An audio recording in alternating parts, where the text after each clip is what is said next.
Good evening, everybody. I'm very excited and very happy to be here.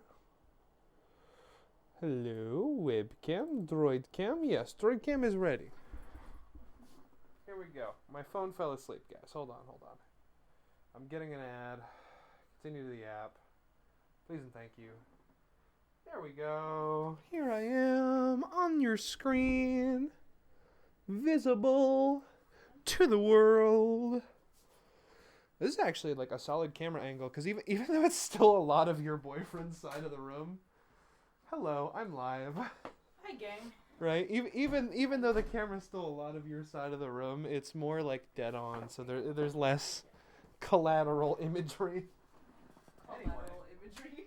Yeah. Bongo Zoomy time. Bongo Zoomy. Bingo bongo.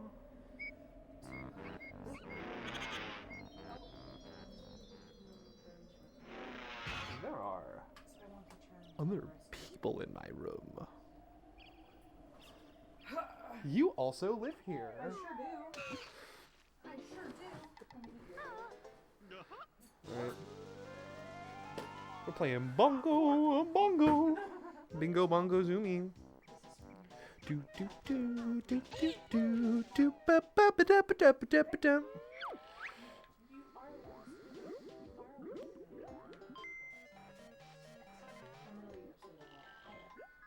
I mean, like, the next time you have to go outside will probably involve less death and dying. Yeah. I just am not super much about walking back. Oh, that's fair.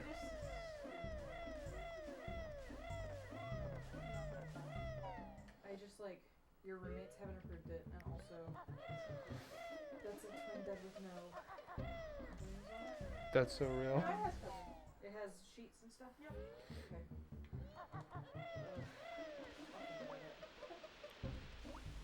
I go into Cheeto. We're gonna go, or not to Cheeto, to the sandcastle to do cheats. Just like pose a question. Zoop-a-boop-a-boop-boo.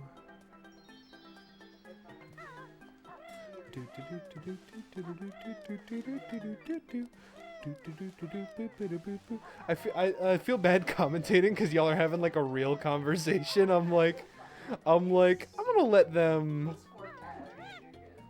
All right. I poop in eggs in a bucket. That's what you do. His name's Leaky. You poop eggs in the bucket. He's no longer leaky and he drains the water. That's what he does. That's his job. That's his little bongo zoomy job. And normally you do that to enter the sandcastle and get a jiggy for typing in Banjo-Kazooie on the floor. But I found Cheeto. So instead I type in cheats on the floor and it doubles the capacity of eggs and feathers for me. And it's really nice and good, which is great because I want it for the last level and the grunty fight. B, L, where's you? Typing in blue eggs. E, E, G, G, where's an S? Yeah. Well, because blue ends in E and then eggs. Red. Lousy cheat for extra eggs. Won't help bear and chicken legs. Red. Where's an F? But you think I would know this better, but you'd be wrong. Feathers. It's the same with the memory match in Gobi Valley or Gobi's Valley. It's the same every single time, and I've 100% of this game more than 20 times now. And I still don't have it fully memorized. At one point I had it pretty well memorized, and it's fading a little bit.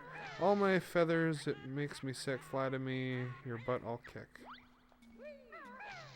I hope that counted. Yeah, it did. G-O-L-D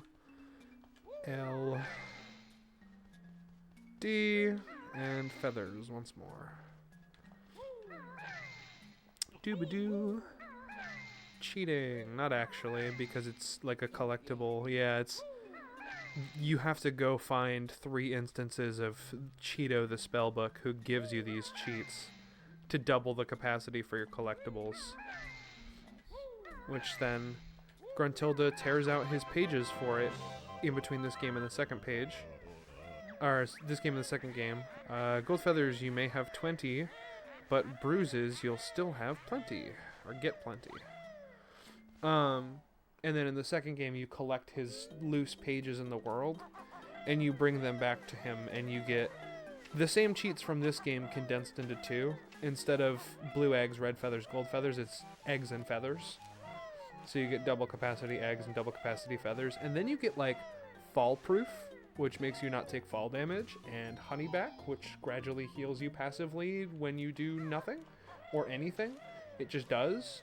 And like really good cheats like that. Tooie has actually good cheats, and I love them. And Kazooie has double capacity things, which is nice. It's helpful. But it's... it pales in comparison to you can take no fall damage and passively heal. Homing eggs, I think, is another one of them. So it's easier to... I didn't go hit the switch. Tricks are for kids. Wait.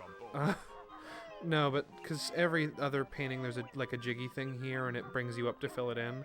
You have to go to where the entrance of Click Clock Wood is, hit a switch to make that appear, and then come back here, open Click Clock Wood, then go to the entrance and go in the level. Which is a little meh, but also it's the last level in the game and they're trying to incentivize you to go back and get the things you missed in the layer. So like, I get it. It's not actually bad game design, but bad game design. I'm a grouchy. Oh, I didn't link him up to anywhere else. Okay, I'm thinking of the other cauldron. And at that point, we're walking.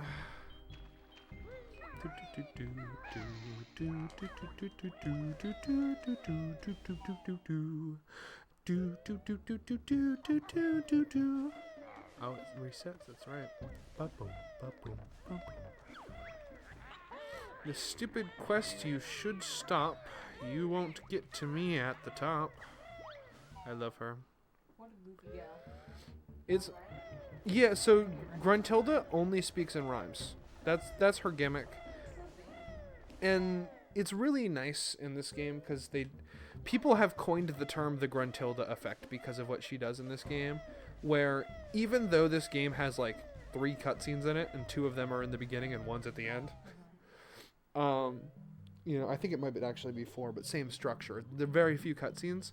You still are avidly like encouraged to want to beat the game and beat up Gruntilda and to love to hate her and want to progress and see the end of the story, because throughout the game she nags you like that. When you are just in her lair wandering around, she goes, "Ha, stupid!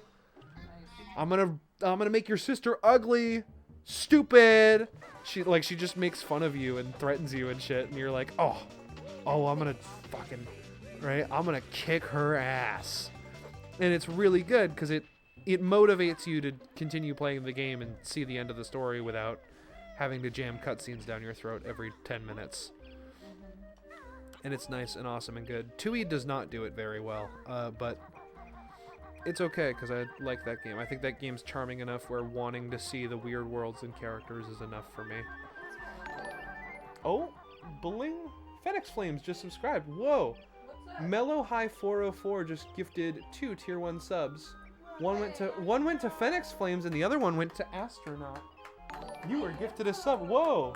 Yeah, Astronaut just subscribed. So you were gifted a sub. Thank you so much, Mellow High 404. Oh, those subs help so much. They tell Twitch that people give a damn, and they end up also like in my pocket so I can buy games and buy equipment and eat food. All good things. So like, thank you so much. That's very helpful of you. And a mwah, kissy. Isn't there a cauldron here that links up somewhere? Right here, yeah. Let me go. I'm really good. Oh, that's the one I was trying to teleport to. There we go. That's why I was like, oh, I'll go use this one, because it's... I was thinking, I just wasn't thinking enough. Which is good, and there's a golden feather over here I can grab, which is great, because I used up a bunch of them.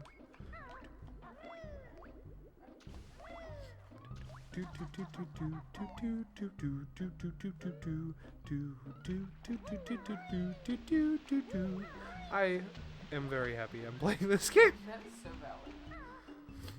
valid. Very few games can just like entrance me in like the sights and sounds as Banjo-Kazooie and Tooie. Because it's so like, a lot of games I'm really good about like being critical and thinking and talking, and Banjo-Kazooie I'll just sit there and hum for a while. It's pleasant. Oh my god, it's Quick Clock Wood. Whoa.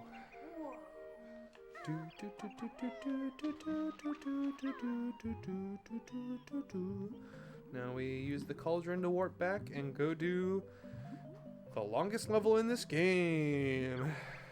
Oh, my next world is the hardest yet, and you will fail on that, I bet. I hope not. I hope not. I do have a pretty nasty history of taking unfortunate deaths near the end of Click Clock Wood, which sucks because those reset my music notes, and Click Clock Wood is the closest thing to a Banjo-Tooie level in this game. Like, yeah, there's no backtracking, interconnected weird shit, but all 4 seasons are interconnected and make you go through the level multiple times, and it takes like an hour to get through this level going fast. Click Clock Wood is genuinely a big-ass level, so it sucks to die in. I really like it. It's a very interesting concept. It doesn't make it not hard, though. Yeah, which, again, is the last level. It's not like it's not supposed to be, but... The music's good and all that. Like, it's a good level. It's just... Where did your phone go? Yippee. Maybe when you came in, you were, like, just trying to set things down and... Oh. I think you did.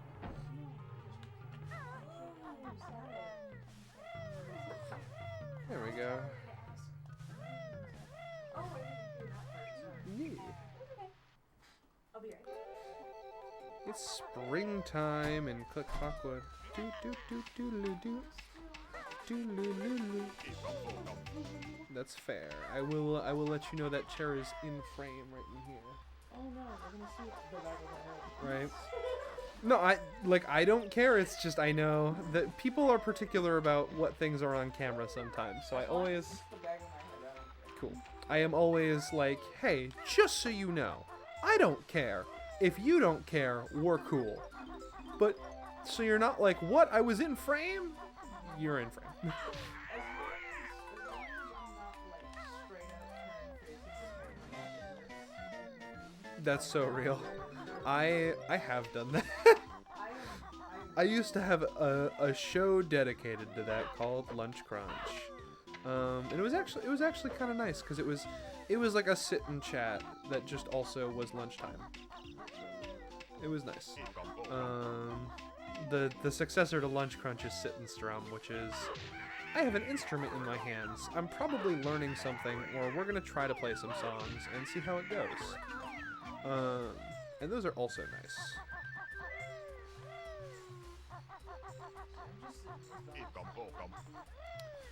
Fair. Climbing a tree.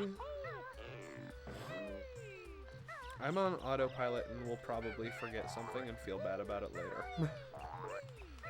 But I don't know, man. Banjo-Kazooie, it's getting to that point where it's muscle memory. You know? That, like, I can play this without thinking. We have sugar.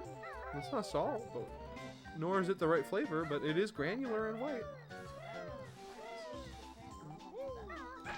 You make a very compelling argument there. That's, yeah. There's vinegar. It's not better. Right? You can brine it. Learn how to quick pickle in your room again. Right? Is there anything in Nutty's house? Oh, there's a Mumbo token. Not that I need it. I think it's 30 to transform, and that's number 32. But I know there's collectibles in here at least one of the seasons. And another one you're not able to get in because there's a stop and swap egg you're not supposed to grab. So, well, because do you know the lore of stop and swap, or am I gonna enlighten you to one of gaming's greatest solved mysteries? Okay, so stop and swap, genius stuff. Oh, Banjo, how's it going? Very well. And hi, other person. That's you. Hey, I'm other person. Hello, Jellycat. But Stop and Swap, one of gaming's greatest solved mysteries.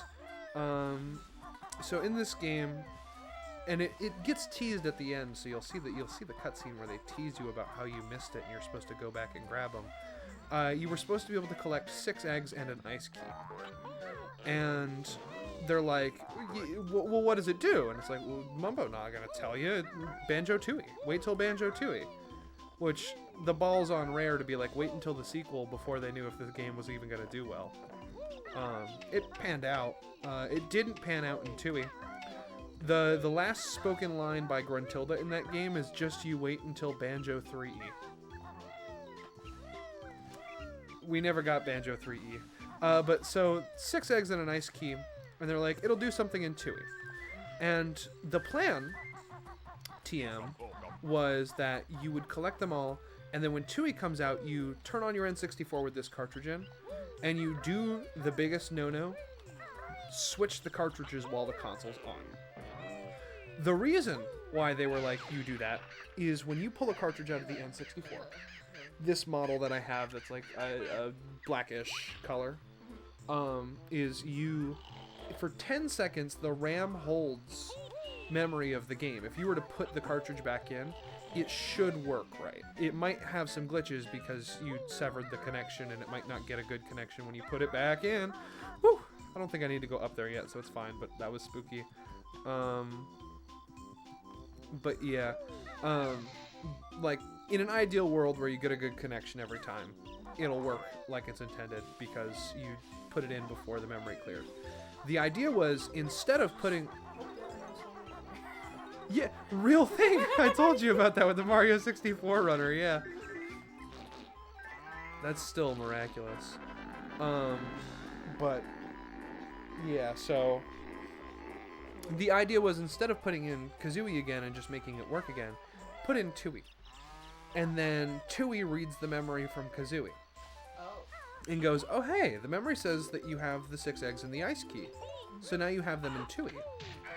And they unlock various rewards in Tooie. This was the plan, right? So here's the fun part. They were hesitant because they're like, okay, listen, good idea, fun idea, but some kid's gonna like break his N64, right? Trying to slam in a cartridge in 10 seconds. And they're like, it's 10 seconds, it'll be fine.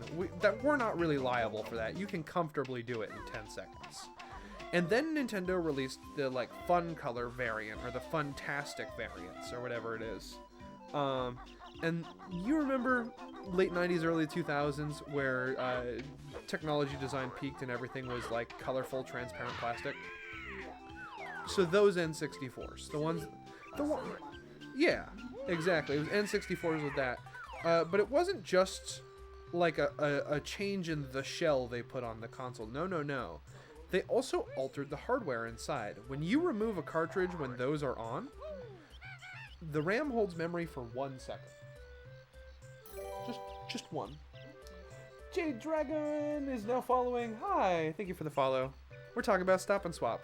And Rareware went, you cannot feasibly swap a cartridge in 1 second safely. You're gonna end up going, you know, and it's gonna go in wrong, and the game's gonna bug out, and your N64 is gonna break. And like N64s had all kinds of problems with doing that, and so they said, okay, quick, remove the feature from Kazooie. Like right before they were gonna release Kazooie, Nintendo was like, check out this new N64 that does the thing you don't want it to. Right? Reliable? Bingo Banjo, am I right? Yeah, Bingo Bongo. Hell yeah. Bingo Zigzag. Yeah, I could turn into a B. Good. Not that I want to right now. It's only 25, so we're actually like almost 10 more Mumbo tokens than we need. We're pretty overkill. They're the Ikambokums. The silver skulls in the bottom corner, you collect those and they go Ikamboka. That's where the meme comes from, is a VTuber was playing this. And she goes, Ikambokum! Really excited about them. There's a whole rant I have about that as well, but we'll get there. So yeah, basically, instead of making Stop and Swap work, they left in the cutscene where Mumbo teases you about it, but don't open any of the areas where you're supposed to be able to get the items.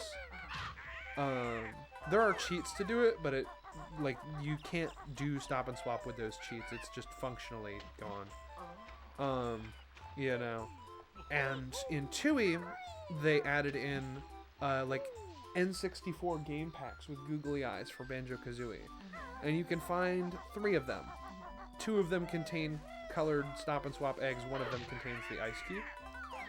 And you turn in those eggs to get, I think it's permanent homing eggs, or maybe homing eggs is that cheat. You get Jinjo playable in multiplayer.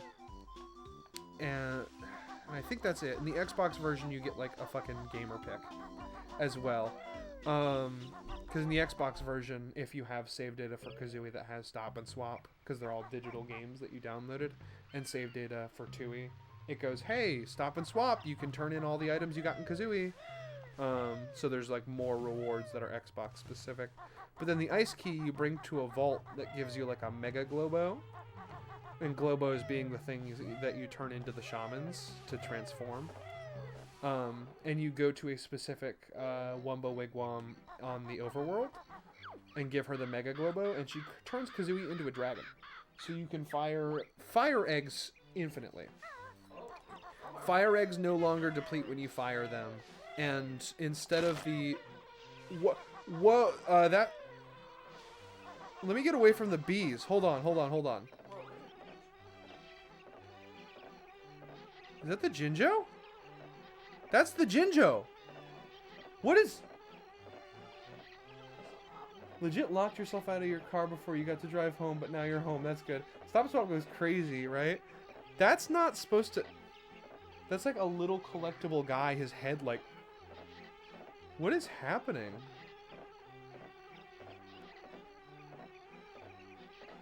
What the... What happened? I don't know what... Whoa, look at him! Look at him! He stretched out his nose! What the hell? I've never seen that before. I'm really glad that was on recording. What the... Are we accidentally cartridge tilting? The cartridge looks flat in the console, but maybe we're accidentally cartridge tilting. I hope not.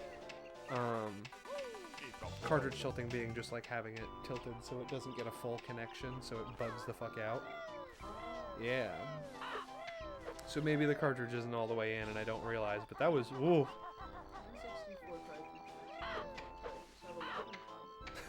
Nice. But yeah, so that's pretty much the deal with Stop and Swap. The only thing in this game that you can really see about it, besides the cutscene at the end of the game where they tease you about getting it and then you can't get it, is in Freeze Easy Peak. You can see the doorway you were supposed to go through to get the ice key is just blocked off with a thin ice wall. You can't go through it or anything, but you can see through it, so you see the ice key just spinning in there. He's just rotating. Yeah, waiting to be picked up, rotating like a game collectible. Like, And he... Like rat spinning horizontally. Yeah. And he just taunts you. Like, you can't get him, and you never will without obscure cheats that I still don't know how the community figured out.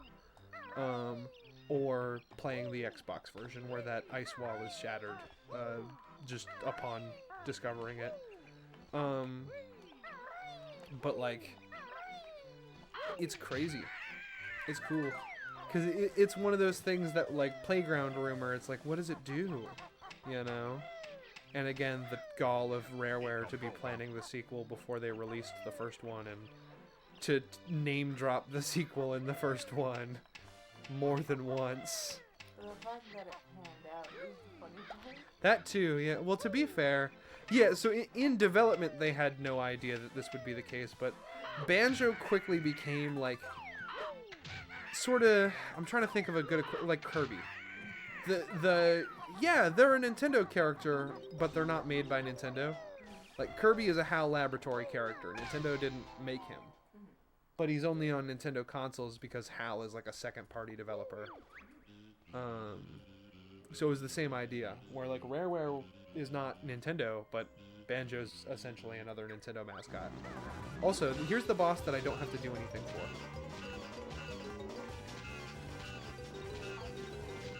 Because they can only attack by dive bombing you, but golden feathers make you invincible, so you just stand there and hold them. It's good.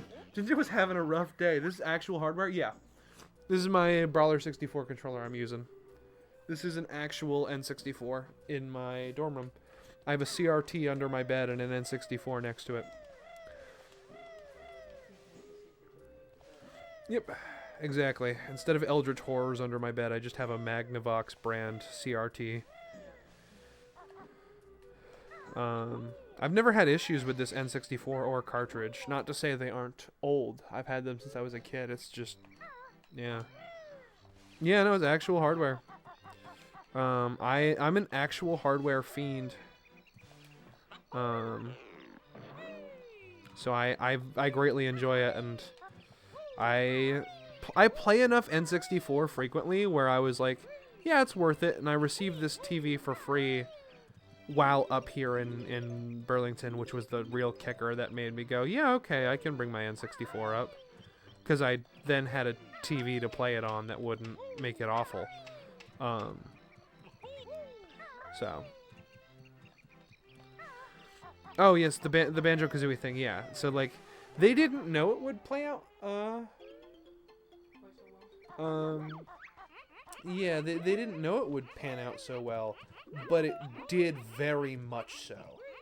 Like, that's why Banjo, in the world of, like, online reviewers prior to the age of the video essay, and even in the age of the video essay, but very much so prior to it, why so many online reviewers would do the Forgotten Gem Banjo-Kazooie and a Banjo-Kazooie retrospective and one of the best platformers of all time, Banjo-Kazooie, because this game really was the shit when it came out. Oh, I'm fucking dead.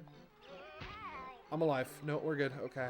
I just got knocked off of the tree and I was really worried about dying. Because, like, when it came out, Banjo was the shit. Again, they put him on N64 boxes actively. You know, N64 displays and the KB toys would prominently feature Banjo and Kazooie. Because they were the shit, dude. And, like, yeah, Tooie wasn't as good and released in 2000 when the GameCube came out in 2001. So it was like, yeah, this is not as hot shit anymore. But even then, Tooie did well because it was a sequel to one of the biggest N64 games ever.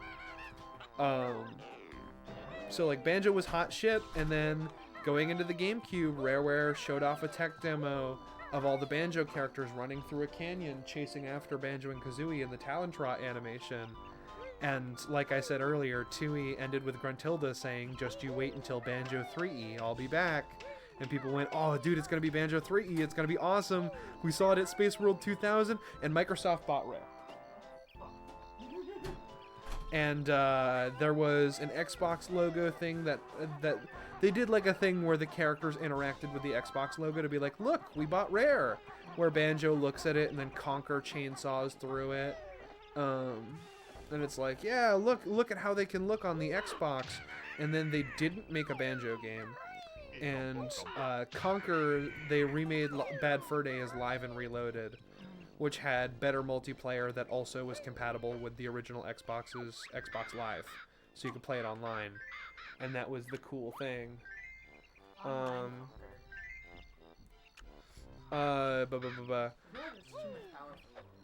Right? That remake is sort of like hotly debated because on one hand it looks pretty good and plays pretty good, and they updated the shooting controls to make them more bearable, and the multiplayer mode's really awesome, but the visuals don't hold up as well as like timeless cartoony, and they censored more of the game. Yeah, like more of the curses are censored for no reason, because in the original very few.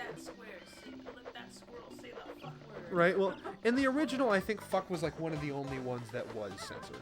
Like it was only a couple swears were censored, and in the Live and Reloaded remake, they censored more of it for some reason. For reasons TM. So it's hotly contested whether the original or the remake is better. I don't know where people stand on that. I think these ones are called Whip Cracks. And there are ones that look fleshy that are called Whip Lashes. I think it might be the other way around. I always forget. That's just some unfortunate naming. Right? Where'd you find? Yeah. Where'd you find the TV? Craigslist or Facebook Marketplace? Neither. A person who attended BakuretsuCon messaged in that convention Discord server that their grandma was getting rid of a TV, and they just they weren't charging for it. She just wanted it gone. So they brought it to the dorm, and they were like, "It might work, I don't know." And I was like, "I'll test it." And I haven't tried the built-in VHS player yet, but everything else works.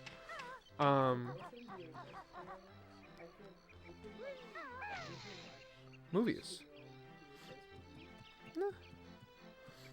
That's fair. But yeah, so that's how that happened. Have a boxed N64 from launch, and it has a Stormtrooper on it. Yeah, because the Star Wars like Rogue Squadron games and stuff were also really popular. At least we got grabbed by the ghoulies, right? Right? If you ask me, the N64 version of Conker is way better, like way better. I played both, and it's just much more lifeless. Presumably, Live and Reloaded is much more lifeless. That's fair. I've played exactly 50% of the N64 version as it appears on Rare Replay, which I know has a little more censorship, but is much closer to the N64 version than Live and Reloaded.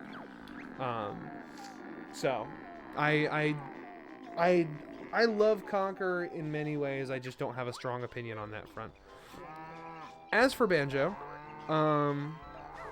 he did get like an updated model, sort of, in the sense that in Conker's Bad Fur Day, his head appears on the wall, and Kazooie's head appears on the handle of an umbrella.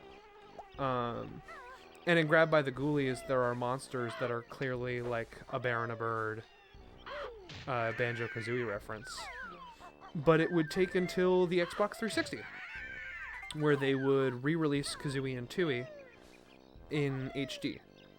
They didn't like swap any models or anything. They didn't really touch it up beyond just smoothing out rough textures like that life meter, you know, making the edges a little softer. That's about it. To the point where the Xbox re-release of Banjo-Tooie, in every cutscene, the music desyncs. Because, as you've seen, that game's laggy as fuck, right? So what they did to accommodate for that in terms of cutscene music to make it line up with the plot beats is they added in extra bars of whatever theme of the previous scene looping for the N64 loading the next scene. Like, they accounted for load times by just adding extra bars into the composition. When they ported it to Xbox, they didn't remove those. They left them in. So the Xbox loads the next scene faster, but the music is still playing the previous scene's music because it's assuming the N64 is loading it. The N64 you're not playing on. Yeah. So Tooie has no definitive way to play it, and I'm still mad about it. But yeah, so they re-released those, and they do moderately well. About how you would expect. Banjo fans got them because they wanted to support Banjo under Xbox, you know? And then they released Nuts and Bolts. And Nuts and Bolts is famously one of, like, the most hated Xbox 360 games. And, like, air quotes, killed the franchise.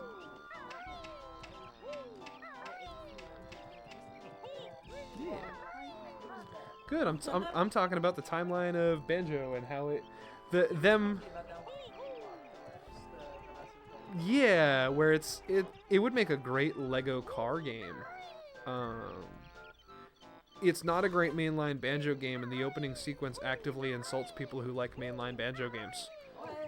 Yeah. So. No. It really backfired on them. Imagine.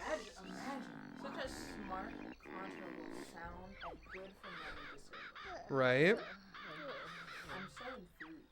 I'm so enthused. Somewhere in there between re-releasing them on Xbox, Xbox was like, yeah, you can make games for Nintendo handhelds because we don't have a handheld. It doesn't barge into our market. So we got Banjo Pilot and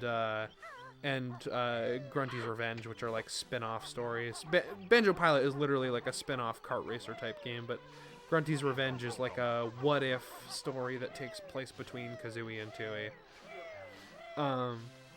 But yeah, so Nuts and Bolts, air quote, killed the franchise. Which is funny because it seems like they were really fucking gung-ho about making it work. And I almost feel bad. Like, don't get me wrong, the designs in that game are unappealing. It's not a very good mainline Banjo game. But I do feel a little bad because, like, Nuts and Bolts Banjo appears in Sonic and Sega All-Stars Racing. That game and the transformed version on various platforms had different guest characters. On Xbox, it was Banjo and Kazooie.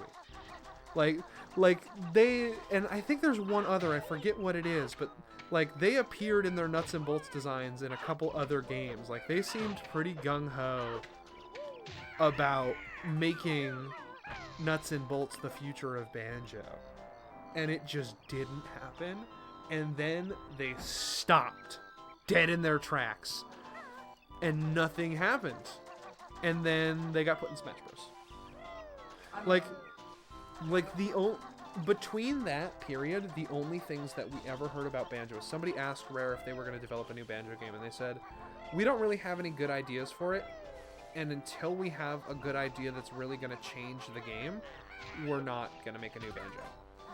And then during Smash 4, people were like begging and begging with the fighters ballot and stuff, where they allowed fans to vote for who they wanted in the last DLC, which really turned into who they wanted in the next game. People were like, tweeting at Phil Spencer, the head of Xbox, and going, would you let Banjo to be in Smash? Because a lot of people are like, he's owned by Xbox, you can't do that. It's like, Phil, would you stop Nintendo from putting Banjo in Smash? He's like, I would love Banjo in Smash. And people are like, oh my, that means he's going to be in Smash 4, and then he wasn't in Smash 4. And then people are like, that means he's going to be in Ultimate, because the leaks say so. And Phil Spencer somebody asked him again, and he was like, yeah, no, I'm still down. And then Banjo wasn't in base game Smash Ultimate, and people were like, oh, I guess he's not in. And then he was like the third character announced for Fighter Pass 2, and it was so awesome. I almost cried. It was very cool. But that's like the story of Banjo and Kazooie, basically. They have cameos, like there's a ship decoration set in Sea of Thieves, which is I think Rareware's most recent game still, called the Baron Bird set, and it's all like it designs your ship to be red, blue, and gold, and like the crest you put on the front of the ship is a bear holding a blue shield with a red bird on it, and the sails have like golden jigsaw pieces and music notes, and like they intentionally made it a Banjo-Kazooie set, which is cool. They're clearly aware that Banjo's like their famous thing they made, other than Donkey Kong Country. They just don't be doing anything with it. They're not making games, and it's sad because I think a lot of people would buy a new Banjo platformer, right? Over in chat we got Worm with like a space between each letter, and it'd be great if Banjo was owned by Nintendo so it could get the Donkey Kong Country treatment. Yeah, Real. I want Retro Studios to make a Banjo game. I would love that. They did fantastic with Donkey Kong. They did fantastic with Punch-Out. They did fantastic with Luigi's Mansion. Give them Banjo. Oh, I guess the conclusion to that is not only in Banjo, like Sakurai for the DLC characters in Smash Bros. Did like a streamed like the day before they released, let me show off how they work in the game thing. And in the Banjo-Kazooie one, he's like, go check out Banjo-Kazooie and Tooie on the Xbox Live Arcade. Like on an official Nintendo thing, he was like, go get an Xbox and play their games. Which is really silly and fun and cool. This Jinjo's fine. He's not wigging out. Yellow just had the time. Yeah, Yellow was looking funny. Yeah, I gotta get 10 of those for Irie so he can grow into a big eagle and fly away in winter. And give me a Jiggy for it. But there was that. We hatch Irie in spring, and he's that bird with a diaper. And then in summer, he says, I want 5 worms to eat. I'm hungry. And you feed him to him, and he goes, I'm sleepy. I'm going to go back to bed. And then you show up in fall, and he's a little bigger, and he's like, I'm hungry. And so you bring him 10 this time. And he goes, oh, delicious. I need to go back to sleep. I'm tired. And then you show up in winter, and he's an eagle, and is like, thank you for raising me, and leaves you behind a Jiggy in the nest.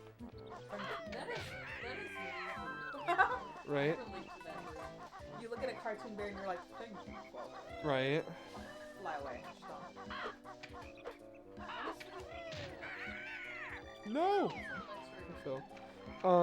But yeah, so there's that, and then now if you have Switch Online and the expansion pack where you get access to the N64 library, they managed to license the rights for Banjo-Kazooie, so you can play this game I'm playing right now on the Switch. If you have Switch Online expansion, so you pay for like the $50 a year online subscription.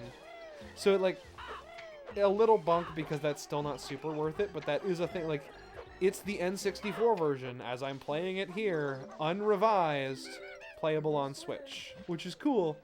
And that's also, they put GoldenEye, the other big Rareware N64 game. They put that on there with online multiplayer. Not that it's good, it's laggy and kind of ass, but it is GoldenEye on the N64 with online multiplayer. That's pretty funny. Which has the 2 layers of, it's a Rareware game, and it's a licensed James Bond game. So 2 hoops of rights that they had to jump through. Right?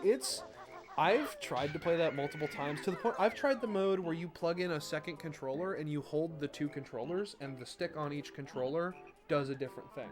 They put dual stick controls in that game. You can play single player with 2 controllers, and it's still not very good.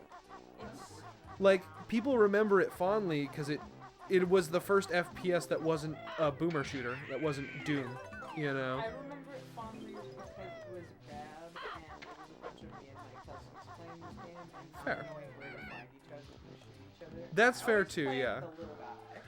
Oh, you played Odd Job, Yeah. jackass. Yeah.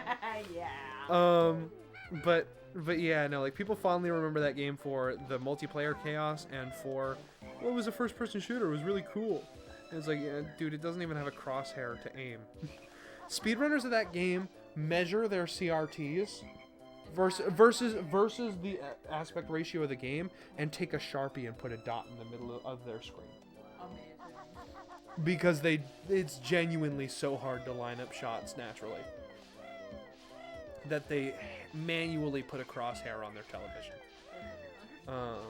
Perfect Dark put in a crosshair later on in the N64. It's another Rareware shooter, but later. Oh, fucking. Bro not only knocked me off the tree, but into the brambles. We're not gonna die, please. I'm gonna run out of golden feathers. We're okay. Oh yeah. Wading boots. But yeah, so there's your history of why, because of the multiplayer, not the actual game. Yeah. Yeah. But there's your brief history lesson on what the fuck is a Banjo-Kazooie and why Banjo fans want to hear anything other than Soon TM. Oh.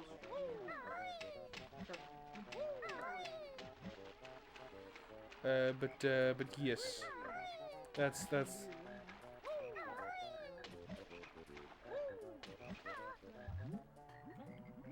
That's the deal with Banjo fans and why we're so rabid about wanting a mainline Banjo. Because the last one released in 2000. The last one that was a collectathon and didn't actively make fun of us for liking collectathons. Released in 2000 on the N64.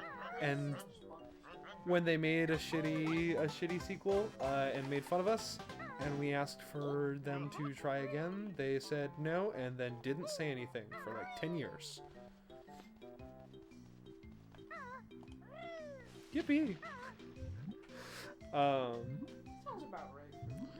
Right? The only thing that comes close is another fandom I'm in, at least that I know of, and that's Mother 3. Yeah. That's Mother 3, where not only did Nintendo say no, but like fans went out of their way to give a professional grade translation by professional game translators. Unpaid. They didn't do it as a job, they did it because they wanted to translate the game, and then gave it to Nintendo. Gave them the translation and said, you can release this and profit off it, and we will not do anything. You don't even have to give us a free fucking game or a credit. We don't care. Just release the game in the West. We'll buy copies from you. We will give you money to sell the thing that we made. Please. Mother 3 in the US. And Nintendo said, nah, we're not interested at this time. And that translation still hasn't, like, there's never a DMCA takedown about it or anything. They just said, we don't want to sell this product that you made for us and are giving to us. Like we'll sign a contract saying you're giving to us for free. We don't want it. And then haven't said anything about it. In Japan, it re-released on the Wii U eShop, and it was the first time Mother 3 ever re-released after the Game Boy Advance. Was you could buy it on the Wii U Virtual Console if you had a Japanese Wii U. And that's it. And people were like, oh, it's going to come out in the US on the Wii U finally. They re-released it. They know it exists. It's like, well, they know it exists in Japan. They're profiteering without having to release it in the US. So, that... Why does that strange humanoid look like Manny from Harry Potter? I don't know. His name is a Grublin, and there's many variants of the Grublin in the game, but these ones in this level are called Grublin Hood. I have to. I cannot resist this. Grublin I your have to just- I mom. have to. That's wow. You're. Aren't you proud of yourself? No, I'm actually extremely disappointed. Oh. Let's see. Phantasy Star fans are also pretty... Yeah, Phantasy Star fans... Have Phantasy Star fans had a game since the Dreamcast? Is that... I think that's the last time... Like, right? Phantasy Star Online was a Dreamcast game, right? It's like an MMORPG that came out on the Sega Dreamcast. Yeah. Like, they released a keyboard accessory for the Dreamcast so that you could play the MMO correctly. MMO enjoyers, I value you. I will never join you. You're right. They released a Sega Dreamcast keyboard. Oh, that's hilarious. Have you seen the I'm having a good time. have you seen the keyboard GameCube controller? No. So you know what a GameCube I'm controller. sorry, keyboard game. Just you know what a GameCube controller looks like, right? Right. Still. Imagine you split it in half and Yeah. put a keyboard in the middle. I'm not like a full size, like the one on my desk keyboard. Look this up. Go ahead. Like straight up, like the length of the standard Logitech game. Grab your cell phone and look up GameCube keyboard controller. I'm not fucking with you. I'm serious. I think if I remember correctly, it was released for Animal Crossing. I'm sorry. Yeah, I think for Animal Crossing. You Cause could just, like naming yourself in that game. You could, no, right. Right, but Yeah. also like. I Right. maybe Yes. well They were like, wiggle your D-pad, get the letters yourself. Wait, what? yeah, I told you. I told you. Show the camera. That's an Show the official camera. Nintendo product. I'm sorry. Yeah, get all up in there. It's the phone camera. It's terrible. What the? I feel like this is a liability. Oh, God. That's a real. It's Imagine trying to play normally with that. Like I know this is like entirely plastic, but I feel like we got technically. right. Hilarious. It's a little crusty. Rusty And rusty. like to clarify, Animal Crossing on the GameCube, a keyboard does appear on screen. I just know it was compatible with it. I think they might have ported Phantasy Star Online to GameCube, so it might have to do with that. I don't remember. That's another. Please Google it. I don't know. I just know that controller exists and is compatible with the original Animal Crossing, and it's really cursed. That's evil. Keyboard was also made for Phantasy Star. Phantasy Star Online and Phantasy Star Online 2 were made for the GameCube. So that's the last time Phantasy Star fans had a game. They also mentioned that they were referring to people who are fans of the not MMO original Phantasy Star games on the Sega Master System and Genesis. Which are even more screwed because they got I think it was a game on the Master System, a game on the Genesis. There might have been two on one of those. And then an MMO on the Dreamcast that then got remade for GameCube and a sequel on GameCube and then nothing. So they're also... I'm sorry. Right. Shoutouts to F-Zero fans. Y'all had a Super Nintendo game, an N64 game, a N64 disc drive expansion, if you were Japanese, because the disc drive never released here, and I think a GameCube game. And then they haven't heard a word outside of Captain Falcon still in Smash Bros. Like straight up capital J. Like, yeah. Capital J Jover. Capital J Jover. Oh my god. Well, correction. A couple months ago, now with Switch Online, you get F-Zero 99, which is they took the SNES game, spruced it up to look nice and have like some new like cool actual 3D visuals, and made it like a 99 player elimination royale thing, where because those races are so focused on like high octane, your boost is your health and you can fucking explode, you know, like. So they're like survival death races, and I think it's actually way past fun. So F-Zero got sort of something, which is cool. Is that all of them? Question mark? Is it 6? He ate all his nuts in the previous seasons, and now he's sad that he has none for the winter and it's fall and he needs to be ready. So we go find the 6 that are sitting outside, and 2 of them in his house. And he's like, perfect, 6 acorns. I'm set for winter. And as far as we know, he is. Seems fine. Right? In winter is where you can't enter his house because it was supposed to be stop and swap. And if you do the cheat or play the Xbox version and do, he is comfortably sleeping in bed with his girlfriend. So, presumably... Let's go. Presumably, him and his girlfriend hibernate on 6-hole acorns and are fine. You know what? Good for them. Yeah.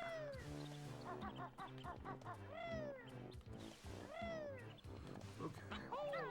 We're thriving. We're doing great. We almost fell off the tree, but we recovered. Do, do, do, do, do, do, do, do, do, do.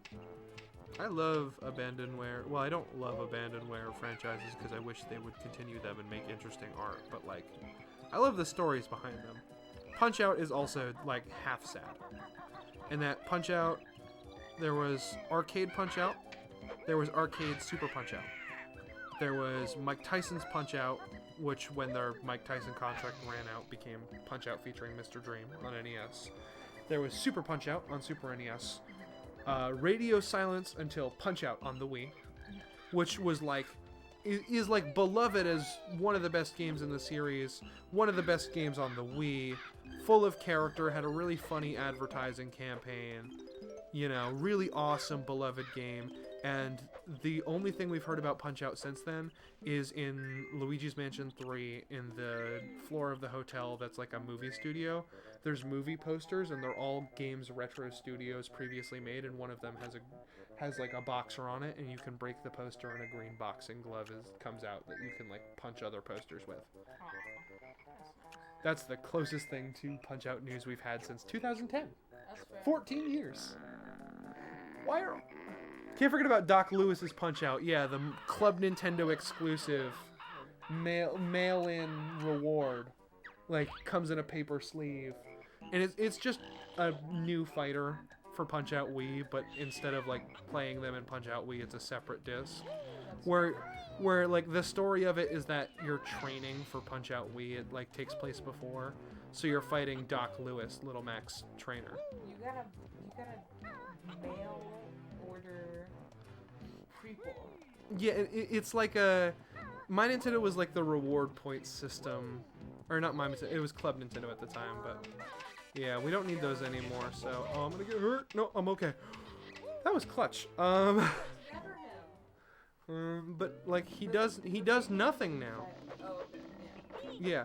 Irie got fat and went sleepy, so now we're just doing that. I don't have gold feathers to deal with these guys. I don't think there's anything in here, but the moment I say that is the moment there's like a Jinjo or a music note, and I get sad when I can't find it. Understandable, honestly. But yeah, for you. I have three worms that I will never be able to do anything with. They're making friends. Yeah. Okay. They're all in your pocket hugging. Okay. I can live with this outcome. Kazooie's watching them hungry. Right? Yeah, they're travel snacks for Kazooie. Yeah, they're snacks later. It's download only. They never made Doc Lewis's Punch-Out physical. So correction, you got the points to then mail order the ability to download Doc Lewis's Punch-Out onto your Wii. Mail order licensed to prequel. Yes. And that was like, that's the most recent Punch-Out game. And then Little Mac was added to Smash 4. Yeah. I'm really tired of all the franchises I love becoming abandonware.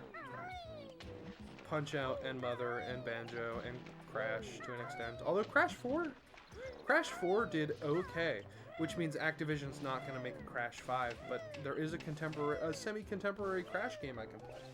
They made a new Crash game on the PS4, and that was cool. I'm ready for another 20 years of nothing. And then another re-release of the original trilogy for the PS1. Which, that re-release is great, but I really would like more. Yeah, Just gotta wait until Sonic's here and then you're like, alright, I gotta forget about stop the old Right. Sonic's asking. Right, I'm glad that I tell you game trivia and you internalize it, because then you reference things like Sonic's ass game at me. Sonic's ass game. For context, big man, I don't know if I told you, but when they were making Crash Bandicoot, they were like, what if we took a 2D platformer and put the camera behind the characters? Like focused on their ass. And we want to make like an irreverent mascot that's like an animal not a lot of people know about, like Sonic did for a hedgehog. Yeah. And they're like, Okay, so it's basically like if you took Sonic and put the camera on his ass. Sonic's They codenamed the game Sonic's Ass Game. That's hilarious. Oh my god. Yeah, they codenamed it Sonic's Ass Game when Universal Game Studios asked them, because they were publishing. Universal was the publisher when they asked for a name. Naughty Dog said Willy the Wombat. They didn't like that name, but they assumed that Universal would change it on them. They got late into development when they added the boxes that you break, and they're like, Bash or Crash Bandicoot? Crash. And he's a Bandicoot. We figured it out. And Universal goes, fuck you didn't. It's Willy the Wombat. Where is William Wombat? That motherfucker's Willy the Wombat. And Naughty Dog looked at them and went, you want to publish a game called Willy the Wombat? And Universal said, fuck yeah, we won't publish it if it's not Willy the Wombat. And Naughty Dog went, we won't finish it if it's not Crash Bandicoot. Got him. And Universal went, you're bluffing. And they went, well, guys, stop programming. And Universal went, fine, Crash Bandicoot. Give me money. It's really funny. I don't know, why did they want Willy the Wombat? I don't know. Alliteration goes crazy. Really, like, well, that's what Naughty Dog was saying. Is why do you care? We assumed you'd change it on us anyway. That's why we gave you a half-ass name like Willy the Wombat. Alliteration goes crazy, apparently. Ugh. To be fair, I was drawn in by bargain basement. Right. No, alliteration's great, but Crash Bandicoot's catchy and conveys the game very well. Yeah. You're a Bandicoot who crashes into boxes. You do the you break the box. Yeah. Like what the hell? What does Willy do? Yeah, right. Willy the Wombat's just not an appealing name, nor does it convey the game, nor does it, frankly, nor is it mascot platformer material. It's Wumbo? right. Wumbo Jumbo? He wumbos. He Wumbos. I wumbo, you wumbo, he, she, me, we, wumbo. That's Willy. Right? But yeah, like, Willy the Wombat has the energy of Bubsy the Bobcat, who is a real failed 90s platformer mascot. Bubsy is such a good name. But he's... Yeah, but have you seen Bubsy? I would say, have you seen those games? They're asked to play, and Bubsy's a jackass. You will like, Bubsy the what? Bobcat. You want to fight? I want to fight. It's funny, Oh my yeah, God, no. what an asshole. Yeah, in, like his games are designed like ass, and his actual design makes you want to fight him. Yeah, the way he looks makes you angry. My only Like this. right. Identifies as an actor, so it's The only favorable thing I can say about Bubsy the Bobcat is that they were gonna make a cartoon about him. They ended up canceling it, but the pilot exists somewhere online because they like made it and were gonna release it and then didn't. And Rob fucking Paulson plays Bubsy the Bobcat. That's hilarious. So that's the only good thing I can say about him is that my hero voiced him Oh my God. in a canceled cartoon. That's They made 8 games. Yeah, they made like a couple 2D platformers, made Bubsy 3D. There was like maybe a spin-off or two if I remember correctly. Didn't they make Bubsy? And then they didn't do anything with him, and then they released like Return of the Woolies or whatever on PS4. Like there's a recent Bubsy game. Yeah, there's one that came out in 2019. Yeah, and I'm sorry. if I recall correctly, it's also bad and bombed, but it was very much so in the craze that came from Insane Trilogy of reboot 90s mascot platformers because Crash succeeded, so hopefully we will. And so every company that had a B-list 90s mascot platformer that they were hoping would succeed this time did so, Bubsy included. It didn't pan out. I'm surprised we never got a Croc game. He was a PS1 mascot platformer. Yeah, you use them to ascend and to into Beak Bomb. But so there was a company that wanted to make a 3D platformer about Yoshi. They pitched it at Nintendo, and Nintendo said, "No, we're good." So they pitched it to PlayStation as a game about a crocodile. And PlayStation was like, fuck yeah. So they released the game as Croc. And there were a couple of Croc games. Mellow High. Crash is a much better name than Willy. Yeah, no, you're absolutely right. You can't name anything Billy. Right. Penis Island. You can't name anything Billy, otherwise the bitch are gonna get a hold of it. Right. Dick. Exactly. I'm just killing these guys because I fucking hate them. Not because, like, in Freeze Easy Peak you kill them and they award you with things. In this level they don't. It's just that I am sick of their shit. The Sir Slushes, the snowmen with the hats that throw snowballs at you. It's like, ugh, leave me alone. Yeah. That's gonna be the last shiny we grab of the game, actually. Yeah, because what I just hit is a witch switch. Every level has one. It spawns a Jiggy in the hub world, in Gruntilda's lair. Because there's 10 Jiggies in every level, and then 10 in the lair. One for each level. One for each of the 9 levels, plus the one they give you at the beginning of the game to tell you what a Jiggy is and show you how to open levels with them.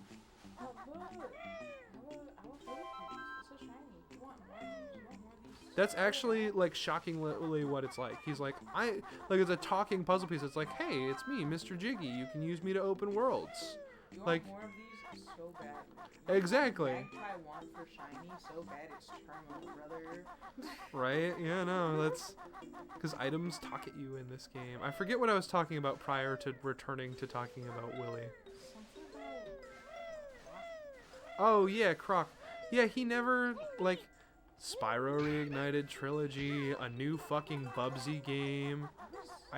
There was... That's fair. Me neither. I owned Spyro 1 and 2 on PS1, and I just didn't get into it as much as I got into Crash. The aesthetics of Spyro? Oh, fuck yeah. So there. I just Never got into the gameplay. You know, I'm sure we figured out mascot platformers and I aren't best friends. That's fair. I think for me it's because he's vaguely open world. He's like, you know, if you were to trace back the ancestral family tree to an open world game, somewhere in there, Spyro's like an aunt or an uncle, you know? Spyro's like, great aunt. Right? Like, that's what I'm saying. He's somewhere in there, like a cousin twice removed. Yeah. Because, like, they made him with the scheme of what if we took the established norm of games right now, platformer, but made it so instead of contained worlds with challenges, the goal is instead explore big world. And they went, well, the PS1 can't really do that, and they said fog. They said fog and models in the distance drop polys like other 3D platformers. And they're like, that's not gonna... Oh, it works.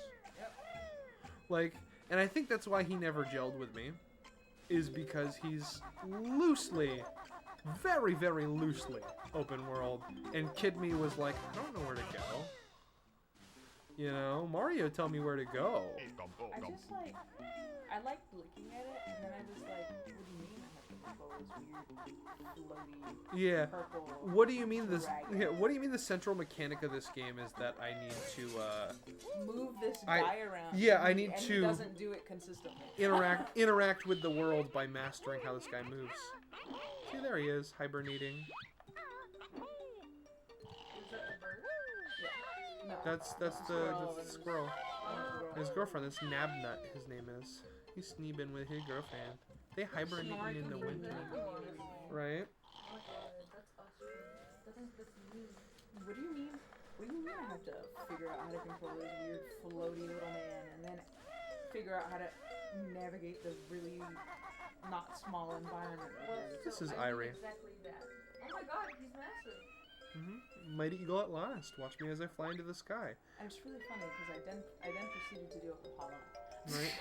But yeah, we while we were talking about 90s mascot platformers and abandonware, we made a child and watched it grow into an adult. He's got side eye and moody eyeballs. He does. He's got that criminal offensive side eye. Criminal offensive. Oh my god, I hate you both. I have a shocking amount of rage right now. Criminal offensive side eye. Okay. His wiggle is the same wiggle as Ness in the thing you're in Smash Bros. Yeah, yeah. 6 flips. 6 There's- flips, bro. 6 flips, bro. There's all of my Banjo telepathy, or no, Banjo psychic powers confirmed. Confirmed. To be fair with, I wasn't hitting the stick with Banjo. When he does a flip, it is assisted by Kazooie. So true. I love that. Yeah. In Tooie, when you split them up and you try to do a backflip, he jumps up and just sort of flails his arms and doesn't flip. Oh my god. So like he canonically requires the assistance of Kazooie to do a backflip. Thank you, Banjo. You're adorable. He's just a little guy. Okay, we have to clean up the Jinjos before I can be like, cool, now we can freely die and not pay any consequences. There's still consequences, but they're less bad because we have every note in the level, and I think we have every honeycomb. Just waiting around. Yeah, since He's- World 2. He's strapped. He's just like strapped to there, like Hannibal Lecter on the dolly, like I'm gonna get shiny. Yeah, so 53 minutes. And we're still not done. There's 2 more Jiggies. One is Jinjo, one is very out in the open. Both of them require me to be a bee. The last honeycomb. Yeah, we're gonna turn into a bee. I think the last honeycomb also requires me to be a bee. I think, because we got the one in Naughty's house, the gopher. So I think we go back to spring and we turn into a bee and we clean up the level. I'm Banjo. When we finish Kazooie, we're gonna we'll switch to Tooie because there will be inevitably time in the stream, but we're gonna brief intermission for me to put in Diddy Kong Racing and show you I'm Banjo, because it's the only, as to my knowledge, the only time Banjo has ever audibly said a full sentence. I'd like to think that that's Actually, to my knowledge, I think it's the only thing a Banjo-Kazooie character has ever audibly said as a full sentence. I like that thought too. Yeah. Because all the characters in that game have flavor text, and it was made before Banjo-Kazooie came out. Like, Kazooie's not even in that game. He's wearing his backpack, but Kazooie's not in that game. Conker's in that game, and it was before they changed direction to Bad Fur Day when it was still 12 Tails Conker. So he's just this cute, happy-go-lucky red squirrel in his blue sweater going, "Hi, I'm Conker." Like, he's just he's happy to be there. Like, It was before he got hired. yeah, before they changed direction from 12 Tails to Bad Fur Day. It was before he got hired at his office job. And Right. went, Which, wild thing I learned recently about that transition. So, yeah. I'm sorry.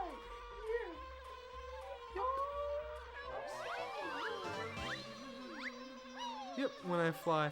So with Conker, that game started as a game like this, a cutesy, irreverent, well not irreverent, but cutesy 3D platformer where you collect all the things and things have googly eyes and it's adorable and precious and has good music and is jaunty. And this game started as a Super Nintendo RPG, and then it transferred to an N64 RPG, and then they were sort of lost and didn't know what to do. And it just so happened that the Conker team needed somebody to like look at their progress and critique them. So the the Project Dream team was brought on to look at 12 Tails Conker 64. And they really liked how it looked, and they really liked what Mario 64 had done, and they decided to shift Project Dream into a 3D platformer collectively. And so they're showing off 12 Tails, they're showing off Banjo-Kazooie, and the public goes, "You guys really only know how to make one kind of game, huh?" And Rare went, "What?" And they went, I mean, like, You want something else? Donkey Kong, Banjo, Conker, it's all just cutesy little 3D collectathon. And Rare went, "Is that so?" You want something else? And Banjo was pretty much done and released. Conker, they went out of their way to restructure to be about a squirrel going on a drunken bender and then stumbling the wrong way home and having the worst hangover and the worst time of his life and doing movie parodies and cursing and pissing on things. Yeah, good for him. Oh, and I know where the last fucking honeycomb is. It's back in winter. I'm stupid. That's okay. The last Jiggy is somewhere up here. Yeah, Nintendo actually only censored one joke in that whole game. So in the scene where Don Weezo is like planning a heist with his boys, there was supposed to be a thing where like Pikachu's tail stuck out from behind his desk, and you heard like a Pika Pika, and then he goes, "Shut up, you stupid rat," and like presumably hits the fucking thing and kills it. Oh my god. Like falls behind the desk and beats it up, and Nintendo was like, "You can't beat up Pikachu." That's understand. I can understand But of all the horrible jokes in that game, including ones that even the developers are like, if I made another game like this, I would not do this joke. You know, like in all those jokes, Nintendo had exactly one they had a problem with, and it was, you can't beat up Pikachu Pikachu. animal abuse. Yeah, you can't beat up Pikachu, guys. Sorry. No. I mean, that's really fair, both from a monetary standpoint and the standpoint of that's just an electric rat. Just Right. a baby. Mob Boss Weasel cannot beat up Pikachu. Cannot. I mean. That was their only. Sentences of all time. I mean, to be fair, there's two ways that'll go. One, badly. The other, it's a Pikachu. Electric mouse. Badly. Right?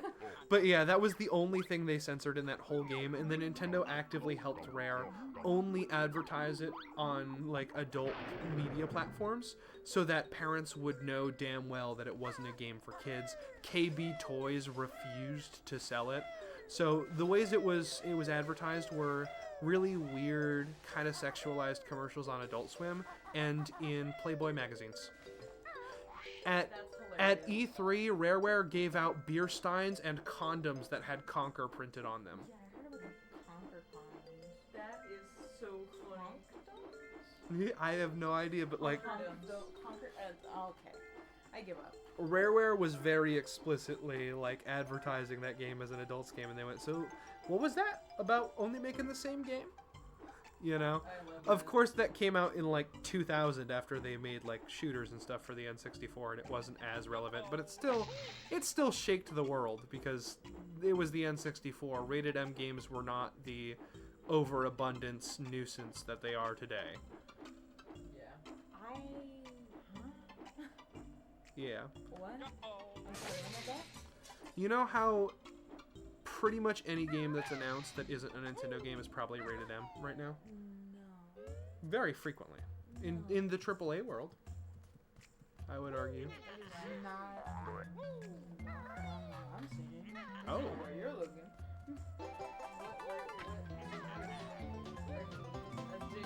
Yeah, no, I'm like curious. I'm The like, bulk of my game stuff has been PlayStation. Outside of shooters, everything kind of caps off at T for T. that's fair. That's fair. Yeah, a lot of adventure games do limit themselves to T for teen. That's fair. That's why I was like, what do you mean? They're all over T for T. That's fair, but that's also still was not common on the N64. T for teen was like the least used one besides like, besides like 18 plus hyper explicit. This is a pornographic game. That's so fair. I'm very used to everything I got from like a certain age just being T for T. That's fair. Clank and all of that. Yeah. Crash Bandicoot when I played it briefly. Yeah, it had become T for teen. Yeah, that's fair. I guess my point was more what's the overabundant genre up until just recently when open world RPGs took over. Shooters. Shooters. Suck. Yeah, shooters are sick. Right? Like if you walked into a GameStop between the year 2000 and 2020, I would say like 2020. 2016 was when they started to taper off because people stopped paying attention. Yeah. Because that's when Assassin's Creed became more popular. Which was I thought Assassin's Creed was also rated M. It's rated M, but It's rated It's a M. different rated M. It's rated M for catch-all safety. Yeah. It's Right. really T for teen plus.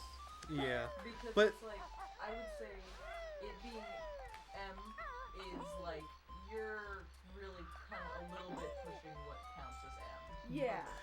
Which is fair. I would Assassin's Creed is M for mature because you can stab someone from the back to the front. right. Like, not because they're sex. They have kissing. Yes, They have I'm kissing. yes. That's it. But I guess furthermore, there's my point where I'm like, until 2020 roughly, because even when shooters tapered off, games were still like catch-all rated M. And even now we're feeling that kickback of there's still a lot of rated M. It's just now we're also inclined to use teen.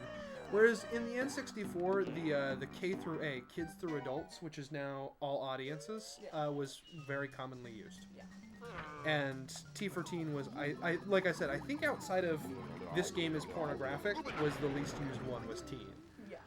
You know, as far as I know. Which, Somebody can tell me I'm not like a fucking ESRB rating historian, Up but from like 2012 is like T for teen. yeah. And it's But gone, yeah. like up significantly. Because like Are there other rated M games on the N64? I don't think there I are. don't think so. Like there are shooters that maybe GoldenEye or Perfect Dark are considered like mature adult games. I would have to check. So I was about to say like I distinctly remember a lot of T15 games That's fair. purely because of the entire Kingdom Hearts series. That's And yeah. Kingdom Hearts was very Dissidia, T14, Final Fantasy. Actually, a lot of all of Final Fantasy was T15. right? Oh yeah, dude. Throughout the 2000s, there was a lot of T14. Yeah. Just before that, nothing. Exactly. So I'm like trying to. It's just my brain is literally. You're just like, hey, wait a minute, yeah. Yeah, there's a lot. Which totally, Wasn't Epic making T14? yes, Yeah. because it was vaguely dark. It was vaguely dark. Yeah. I should double check I have everything before I just walk into the final area. I think I do. I just like am like, hey, wait a minute. Let me before I go to the point of no return, so to speak. 10 out of 10. Beautiful. The first level took me 9 minutes. The last one took me an hour. But yeah, that was more my point though. Is like from 2000 forward, Yeah. you walk into a GameStop, you're gonna see a lot of M's. Oh yeah. From If you see gun and the letter M, you're in a GameStop. yeah, right. From 2000 backward, you walk into KB Toys, Toys R Us, the predecessor game stores to GameStop, Yeah. which points at them both being toy stores. Yeah. You know, you're gonna see a lot of E's and K through A's because I don't think K through A became general audience until the 2000s. Yeah. So like, and I think K through A is one of the most used ratings on N64. It's crazy. So the fact that Rareware made a game that was rated M on the N64, what the fuck are you doing? Having fun.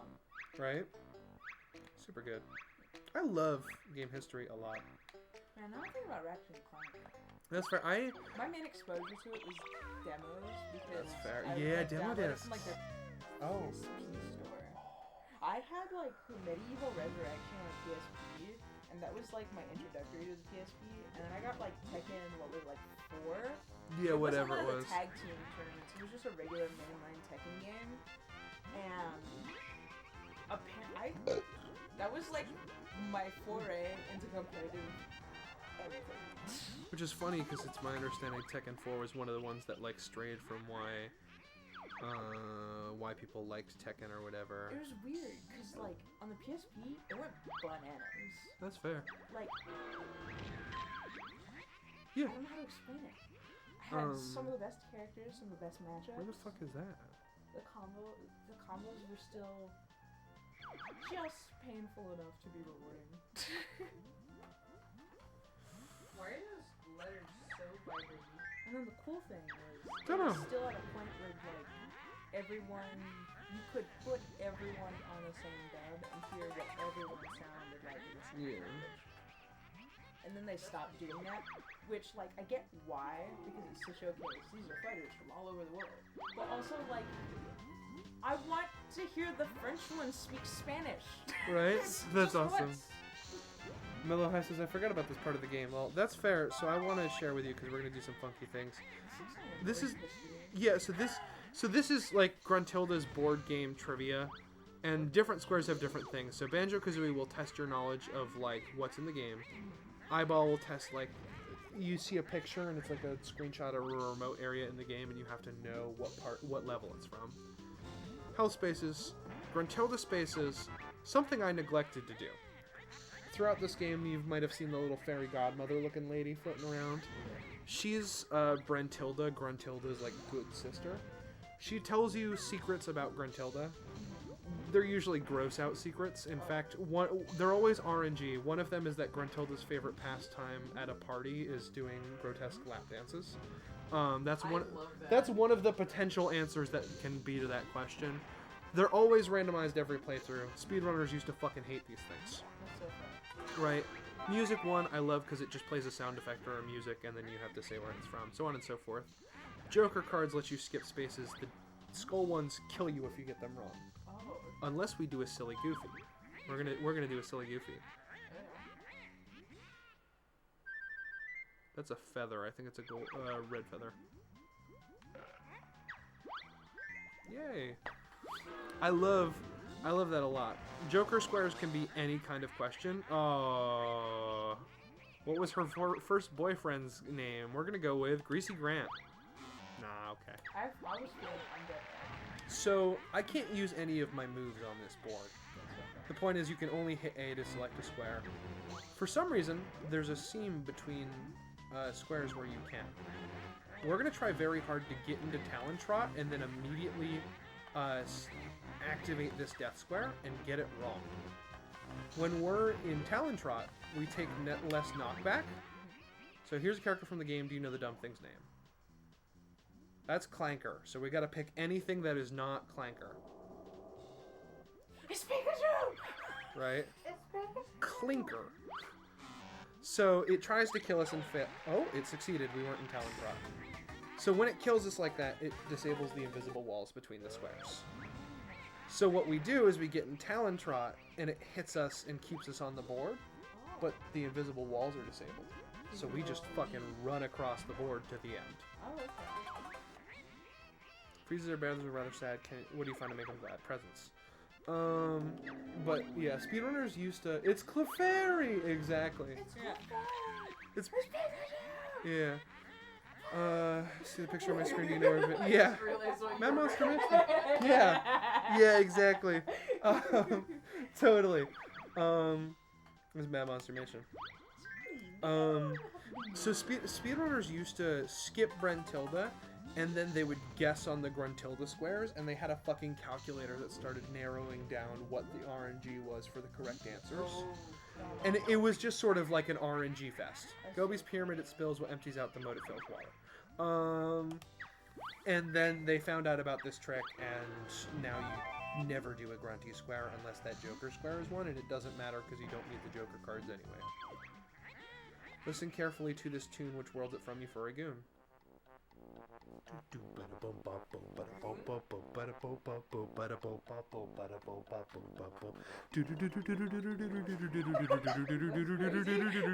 That's Rusty Bucket Bay. I love it.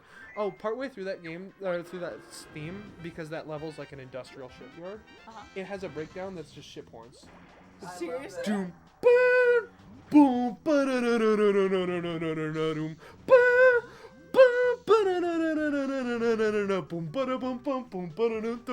It's so good. That's fun.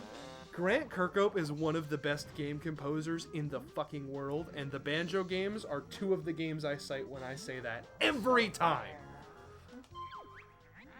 In Bubblegloop Swamp, there is no doubt which of these is the odd one out. Red Frog. No, it's Green Frog. I don't. It doesn't matter, but. Again, we gotta get in Talon Trot and then activate this square fast enough and have it register that we're in Talon Trot.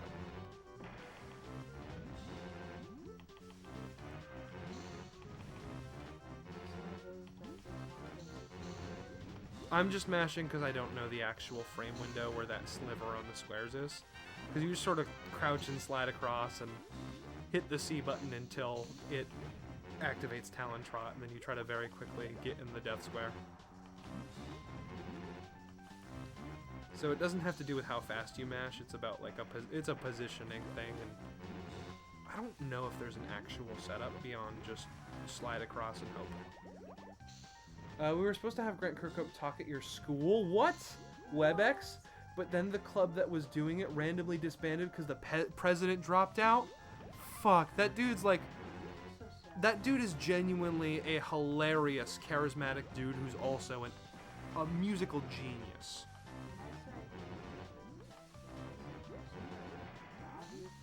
I don't... Which game? Got you. I was actually going to bring that up. It is my knowledge, and somebody can tell me I am wrong. I have not actively researched this. I believe the first game to do the adaptive soundtrack thing. Banjo, I'm not even fucking with you. When you get close to the areas in the hub worlds where you enter levels, the instrumentation changes to fit the theme of the level. Diegetic? Yes. Dynamic? That one's like based on scenario. Well, that's what I'm saying. Dynamic. But I mean, it's like, not more than like just changing to fit the area. It's like you are out of combat, music calm, practically non-existent, it's spontaneous, it increases your attention to the game. That's the dynamic you're referring to. As far as this obviously doesn't have combat, so it can't do that. Yeah. But like changes in when you're underwater, it's a different instrumentation. When you're in the hub world, when you're near different levels, it's a different instrumentation. When you fly up in Treasure Trove Cove to up by the lighthouse, it's not a separate area, it's just further up. The music fades out and just sort of becomes seagulls and sea waves crashing. Like, this game actively... Well, diegetic means that the characters hear it in the world. Oh, I hope I didn't cancel the Talon Trot.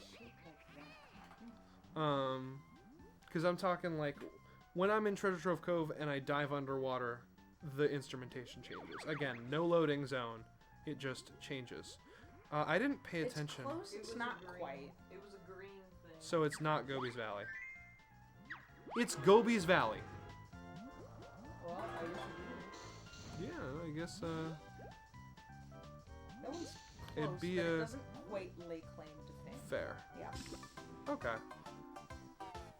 All the same, he continued to develop that, so I wouldn't be surprised if Grant Kirkhope is at least the inspiration, if not the granddaddy. Like, there are people that I look up to now that look up to him. Yeah. So I would not be surprised. Yeah. I just wouldn't say if it happened, it wouldn't be here. Okay. Yeah. Because I get what you're saying. Here is almost there. Right. But not quite. The lighthouse is the best example. That's why I'm like, this game made him in the way that blues made rock and roll. Yeah. You know? I wasn't paying attention to the question. Which is fine. But yeah, that's why I'm like, this game did that, not in the, it does it perfectly and is the greatest example, because like if you were to put a video game in a monophyletic clade, he would be the nearest common ancestor. Right, exactly. Yeah. That's where I'm at, is I'm like, that's a Grant Kirkhope concept. Yeah. He didn't do it as it appears modern, because my modern example in my brain, Breath of the Wild. Yeah. You know? The Y shapes that go into further Y shapes are somewhere down the line Hollow Knight branched off, somewhere down the line Journey branched off, and somewhere down the line Breath of the Wild. Yeah. Like 3 separate instances that I'm sure were all inspired by a similar area. That's right. I ate chip. Oh, it's Trunker. Okay. I was not sure. But yeah. Yeah, it was supposed to be super cool to listen to him. Yeah, I'm sorry you didn't get to hear Grant Kirkhope talk. But yeah, no, I list him, as one of the greats, period. Oh, for sure. Like if you were to ask me, like, greatest game composers, I would immediately jump to, Koji Kondo, obviously, and then Grant Kirkhope, probably, would be my immediate follow-up. No questions asked. Kazumi Totaka. Like, I would immediately jump to those people for one reason or another, whether it be they did all these games and all these iconic themes, or in Grant's case, look at how much shit he did that other devs just weren't doing. Because of the games that I played when I was getting into new contracts, I would go to Aaron Forrest, Austin Wintory, and Christopher. Okay. And that's just because of the games that I played more. That's Mr. Vile. Greedy crocodile doesn't make me smile. Going around to eat up all those yumblies, and if you eat a grumbly, you fucking suck at this. So Mr. Piles. There we go. Anyway. Because it turned off the invisible walls and dealt knockback trying to kick me off, but I was in Talon Trot, so I didn't take knockback. You're supposed to do that last question, and she goes, no, no, no, I was assured that this board was unbeatable, and she runs up this staircase that way. She has no hit anything. And then you run over here. You run over here, and you save Tootie and bring her home, and there's a cutscene where you're having a barbecue at Banjo's house, living the life, and she comes out of the house, and she's like, Gruntilda got away, what the fuck are you celebrating? Then you get teleported here, and you chase her up the stairs. So you just go upstairs now? Celebrating the return of my sister, you asshole! Right? What? I'm having a party, bro. Well, I think Tootie's point is she kidnapped me. What's stopping her from doing it again? She's a magic witch with a flying broom, and we are bears in a small house. Understandable. Bro, do something. Right? Like, I'm glad to be back, but she's just gonna do it again. Like, okay. This is the note door 810. There's nine levels. You have to go in every level to get through this note door. She said, looks directly at Banjo like, this is not gonna be episodic. Do something. You can miss 6 jiggies in this game and have to enter every level for notes. Wow. Yeah. Technically, you can clip through that door with the craziest speedrun bullshit I've ever seen, but I wouldn't dare try to learn it, as someone who likes learning speedrun tricks. That's scary. Yeah. Also, as a reward for getting all the notes and jiggies, I can open these higher cost note doors that refill all my resources before the final boss, which is nice. And then there's one other note door that opens up to one last jiggy puzzle. It only takes 4 jiggies, so I think you can miss a total of 2 jiggies and get everything. Again, this game really encourages you to 100% it. I mean, the key friends get the only game I've ever 100% is Colonized. Actually, no. 2 things. That's fair. So that gives me double health bars. Oh, snap. So that's why those are red. When I get hit, they turn back to regular yellow. And then when I run out of red ones, the yellow ones start getting removed. Dingpot smells. He's going to launch us up to the final boss. Are you ready to fight a witch? Let's do it! Let's murder! Kill! Drop a house on Killing her! witches. Well, it's better than that. We're going to drop her off the house. Oh, yeah! Top of the tower. Top of her lair. Can't Hey, why believe don't that villains furry do pair that? got right up here. It's so unfair. But now the stupid bear must fight. This battle tests your skill and might. Why do villains do that? They'd be like, alright, let's go somewhere really high up. This definitely won't backfire on me. I think it's important I share this music with you. Turn them up just a little.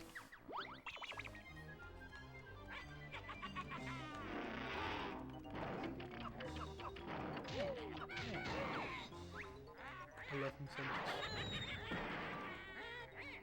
So, yeah. First phase, pretty simple. Dive bombs you, dodge it, wait for her broom to sputter out, hit her.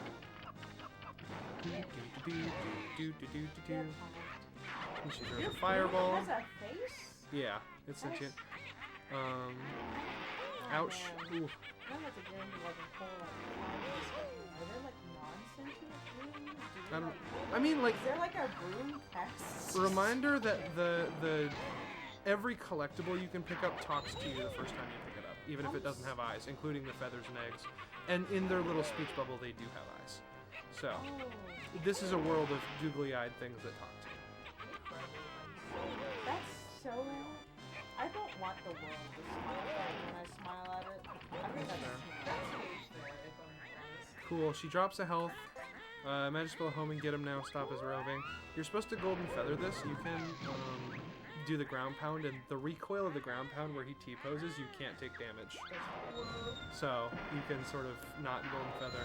Here she throws fireballs at you. You have to sort of wait for the gap in them and jump up and shoot eggs at her. And then she's gonna move positions. So phase 2, she goes, okay, dive bombing you just got me hit. Now I'm gonna stay afar and throw fireballs at you, and that also gets her hit. But like, kudos to her for thinking. Yeah. Most bosses just go, oh, fuck. Right, and they just try harder to do the same thing. They Gruntilda, flail, get all mad, and then they're like, alright, that's it, I'm gonna charge at you at a faster tempo. right? She's like, this didn't work. Let me try something else. She says. Is it right? I've seen this. I think in one Whoops. stuff that when I get pissed off, I often, for a second, not for long, but for a second, God damn it, and just try harder. I'm having a hard time right now. My brain is skipping a beat. There we go. I had to wait for the fire to disperse. Ouch. No, don't go first person. Get first. So now I'm out of extra health, which actually might make the final phase of this harder, but that's okay.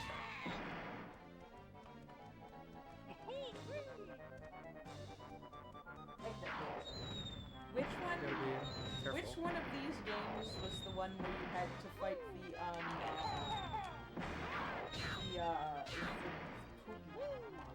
That's Conquer. Okay. That's so. My favorite Conquer's Bad Fur Day trivia is that game has 3 voice actors. One for all the male characters, one for all the female characters, and a trained formal opera singer for the Great Mighty Pooh. I love that a lot.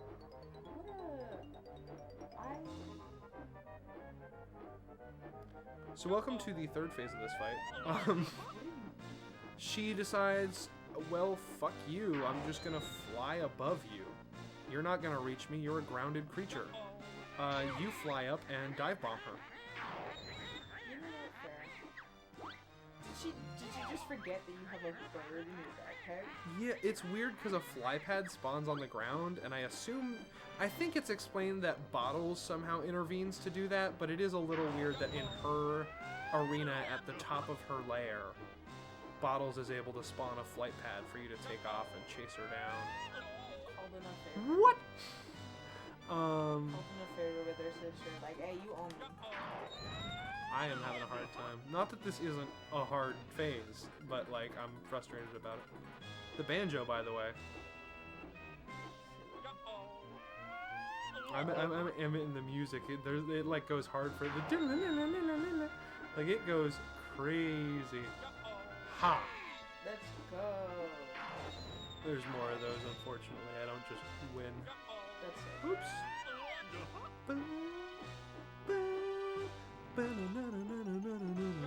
This is like, I would argue one of the most epic final bosses on N64. Even compared to its sequel. I did throw a baby into bomb. Right? Like Mario 64, you just sort of grab Bowser's tail and hurl him. Someone gave out.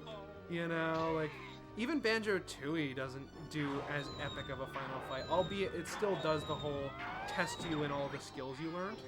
I may be old and rather wide, but underneath this spell I'll hide. She gives herself an invincible shield. Again, she's pretty smart. Like, that's why I'm like, there's no boss fight as epic as this, because Gruntilda genuinely does smart things. Nice Bear and Bird saved Gingers from the witch, now we help. So your little furry friends come here to share your bitter end. Theoretically, we lose this fight unless the Jinjos show up, because they're the only thing that hits her through her invincible force field.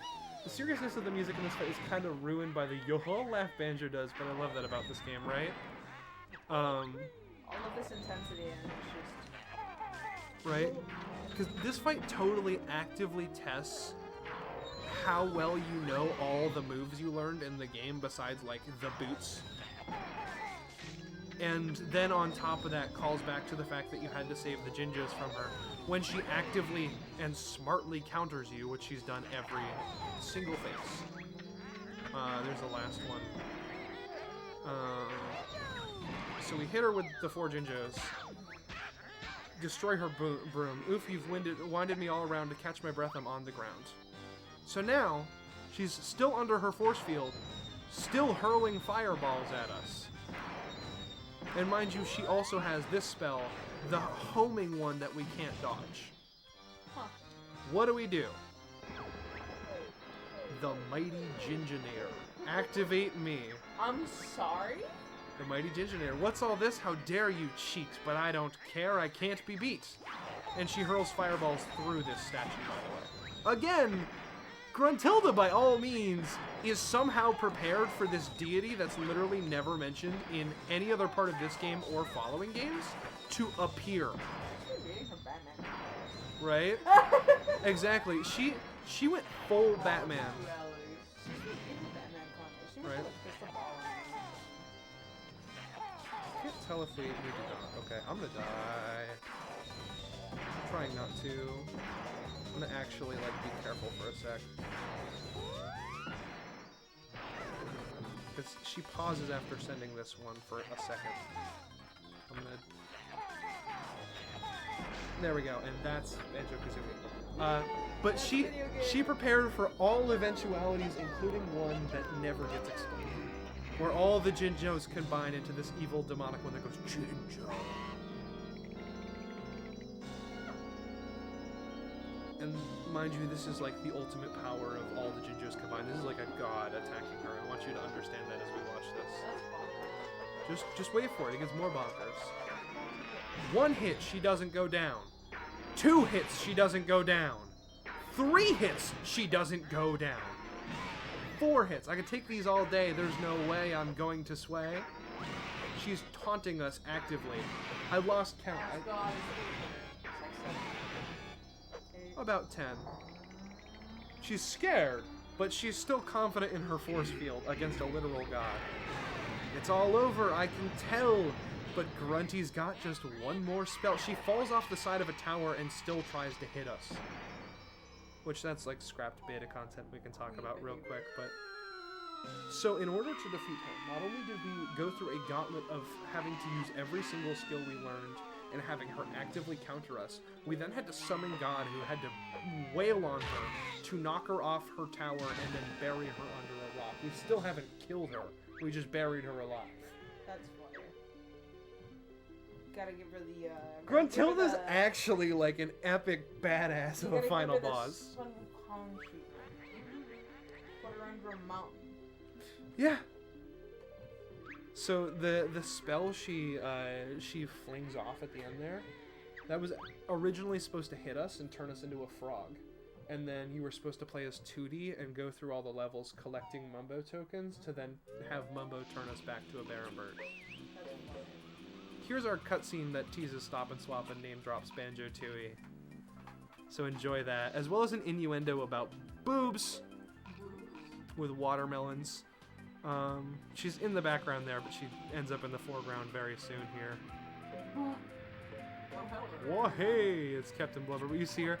Literally, they put her in as a lady with big boobs. Nintendo said, you can't do that. They didn't change her model. They just put watermelons on a tray in front of her, and Nintendo went, sure. Yeah. I can still see your tits. Right? I love this game. It's stupid. All that magic, but can't move a rock. Damn. Yeah. They're heroes now. 20. Right? Strength 0. Strength 0. 0. Right? So yeah, they're all like, yeah, we're heroes. Well done. You know, and Kazooie's still making fun of Bottles, even though Bottles is like, fine, Kazooie, you're a hero. And Banjo's like, shut the fuck up, be nice. And we get a little Castrol. That's pleasant. The actual credits are when we beat Furnace Fun and there's the cutscene of like 2D being like, why the fuck are you celebrating? Gruntilda's still there. Before that celebration cutscene is the actual credits with like the developers. So this one's just, hey, you want to learn the names of every enemy? Which, Ball the Onion, I love him. Collywobble.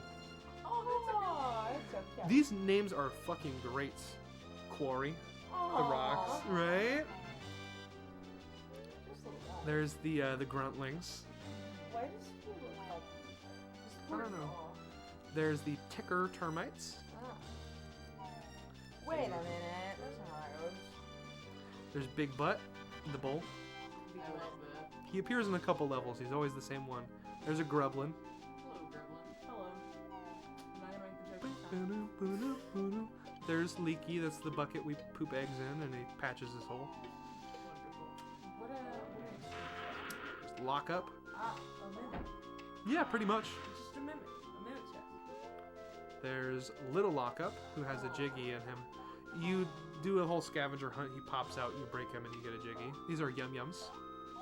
When they hit you, they like feathers and eggs pop out, and it takes from your total, and then they eat them. Snippets.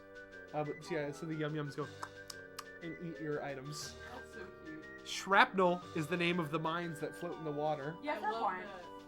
that. Self-explanatory. This is Snacker. He's like Jaws. He's hungry. Yeah, no, that's exactly his whole deal is he's hungry. This is Gloop. I love him. He spits out air bubbles at the bottom of Clanker's cavern so you don't drown. These are Grill Champas. He's just chilling. Right. He's hungry. This is a Muty Snippet. Mutated Snippets.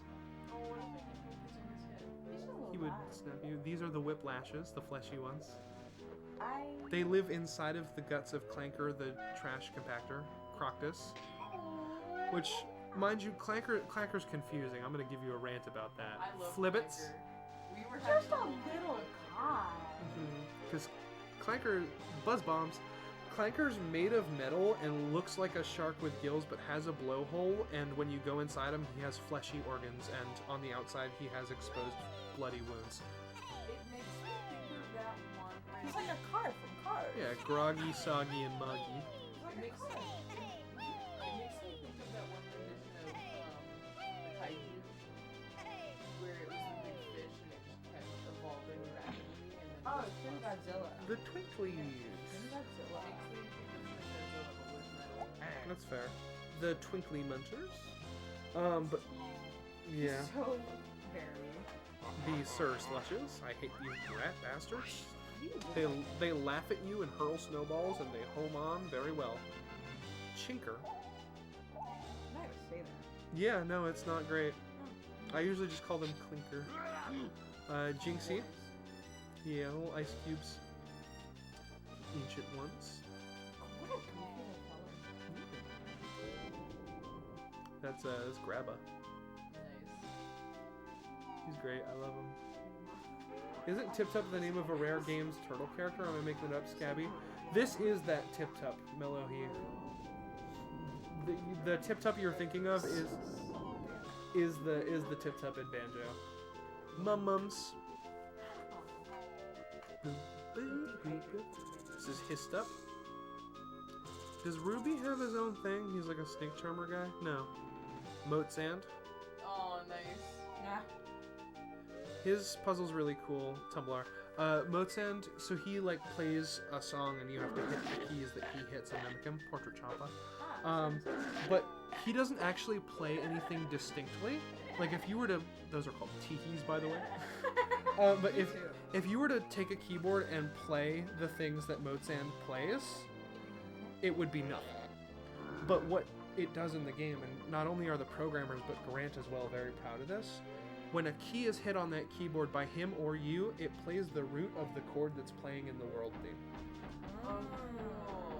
So, like, you can hit the same key he just hit and it can make a different sound because the root chord changed.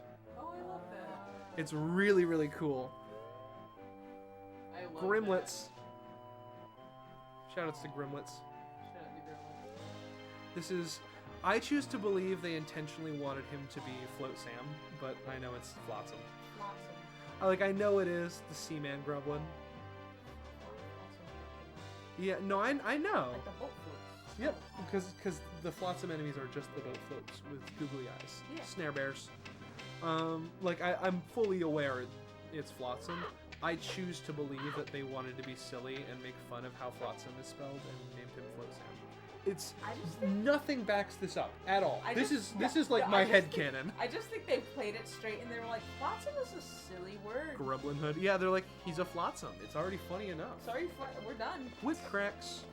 I can't. They're the viney version of the fleshy thing. There's Yeah, but Cheeto.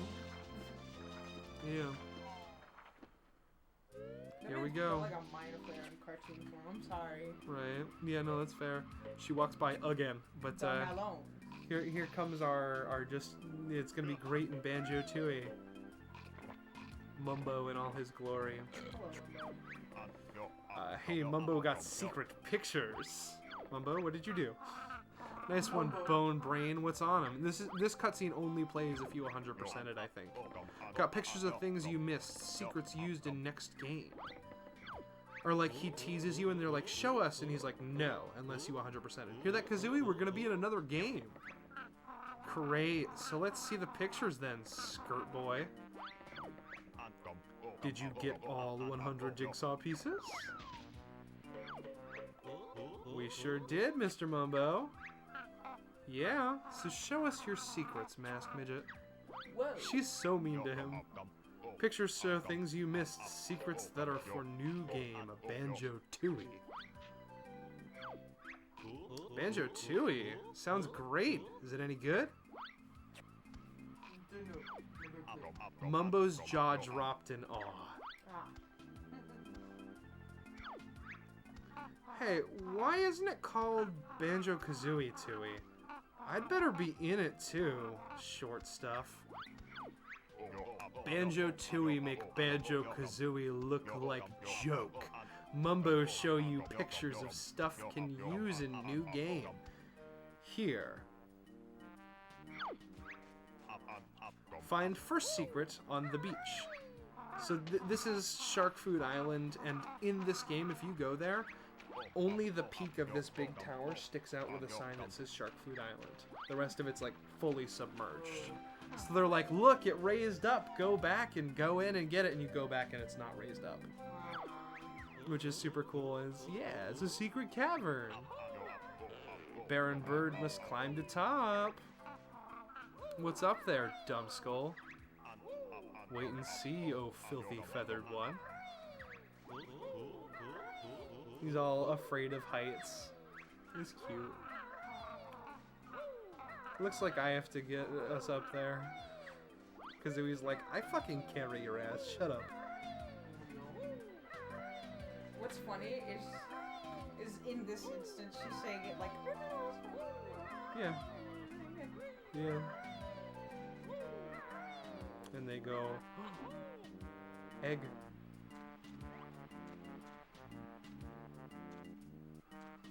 No collect. Egg.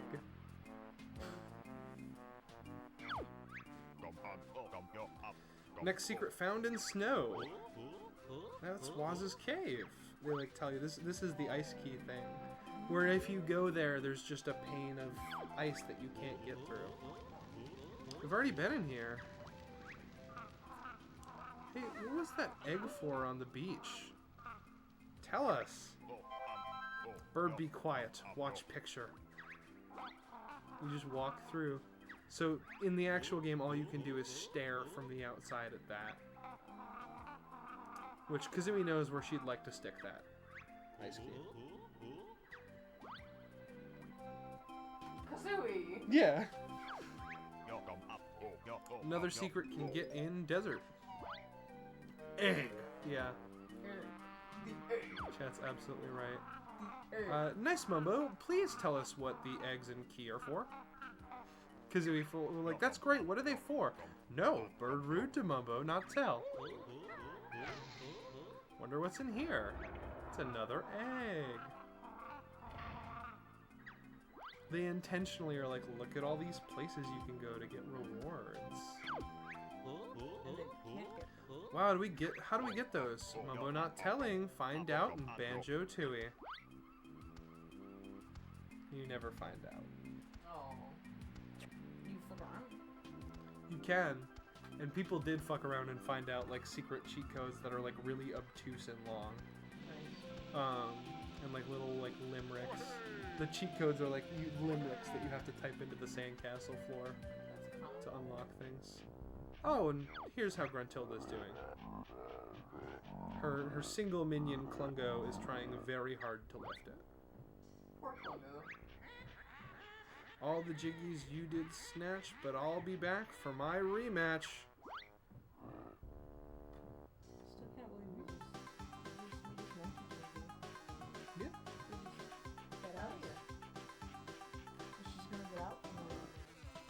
Yeah, so you know I mentioned there's like an in-between What If game on the Game Boy Advance? That game is Klungo builds a robot body for her and she transfers her soul into the robot body. So she just leaves her body under the rock and So she just straight up. Like, and then the actual plot of that game is she uses that robot body to kidnap Kazooie and go back in time to try to keep Banjo and Kazooie from meeting. Whoa. So she just straight up like earthbound it. Yeah. And as far as I know, it's not canon because it's never mentioned in Tui and was made after Tui and all that. And it would make no sense for it to be canon to Tui. But I'd like to it's like a believe- cool what if in between game. Yeah. I'd like to believe Mario 64 style. Parallel universe. That's fair. Yeah. It's a hydrate time? Do I guess hydrate was that water is like months old. It's from before break, so I'm not gonna Yeah. make a wise decision and not. But we got the tea glug jug. I keep forgetting the camera's over here. We're gonna. This is for you, Melohai.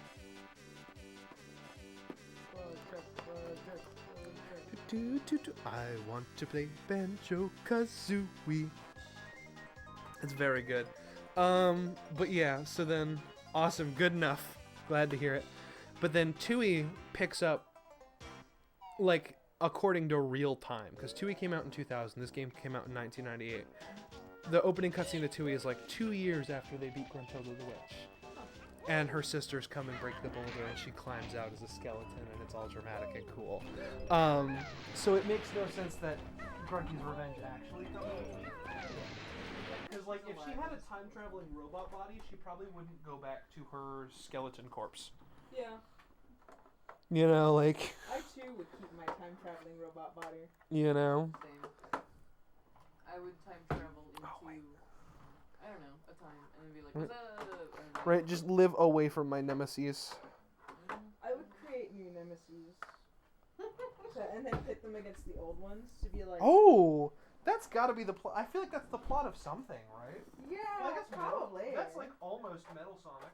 Yeah, I'd create a new nemesis so that way I can pit it against my old nemesis Sorry. and be like, whichever one of you wins gets to fight me. Not this again. This does this every time I put in Diddy Kong Racing. It's like, the memory pack's damaged, and then I fiddle with it enough and it goes, oh, the memory pack's fine. Diddy Kong Racing. So we're just gonna remove it because I want to pick my character and then change games. Understandable.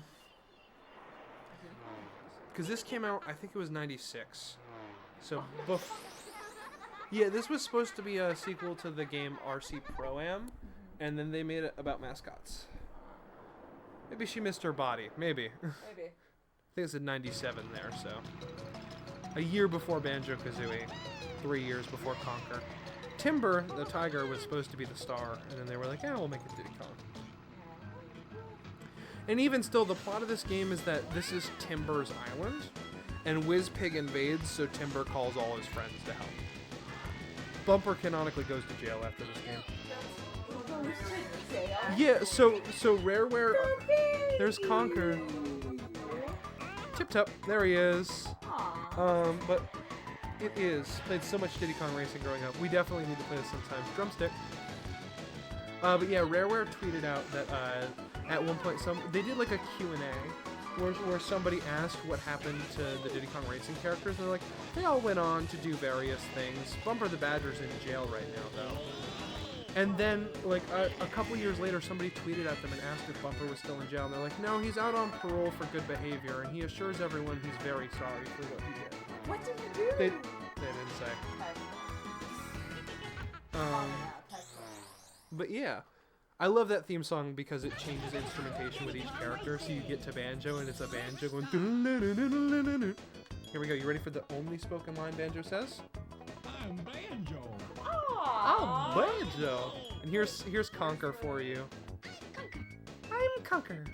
Just a baby. My name's Bumper. Oh, Bumper. Timber. I was gonna swap over to Tui like the plan was. I just wanted to share with you. I'm Banjo. I'm Banjo.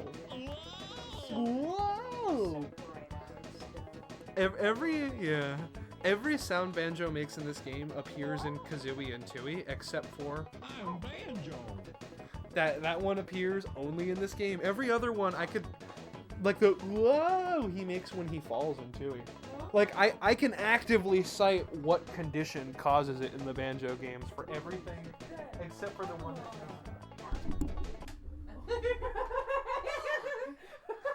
It's Pikachu! Oh, Banjo! Somebody walking past, like, oh, they're upset. the chorus of screaming. Welcome to Banjo-Tooie. We've had a lot of good luck with swapping cartridges for whatever that Jinjo glitch was, because both of those cartridges just worked first try. I can't believe you just said that to me. Oh my god. That's so messed up. Shoutouts to the intro of this game. I'm half tempted to reset, but I won't. It starts with just like a banjo tune-up, like the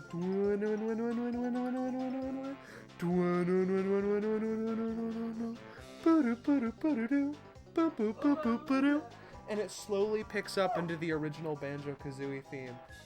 It like somebody picked up the banjo and is relearning the melody, like remembering it. Missed opportunity for Banjo Smash trailer to just be like dark room banjo, and then like sort of like, you know, camera across various parts of Banjo to be like, you know who it is, and the like it's been 20 years tune up, welcome back to Nintendo type shit. It should have been like a Banjo tune up, welcome back, but it wasn't. I don't know whose file this is with 1GB. I think it's the one I'm gonna erase, because we just barely beat Canary Mary on this one, and I need to finish it up. This one's 100%ed. This one's just like junk. So, Red hand to death. file 2. Goodbye. Oh yeah. Okay. Banjo-Tooie. We probably won't play a lot of this because I see we're like at the 2-hour threshold for the stream. But I wanna share at least some Banjo-Tooie so we can get the ball rolling on my favorite game and the long one, TM.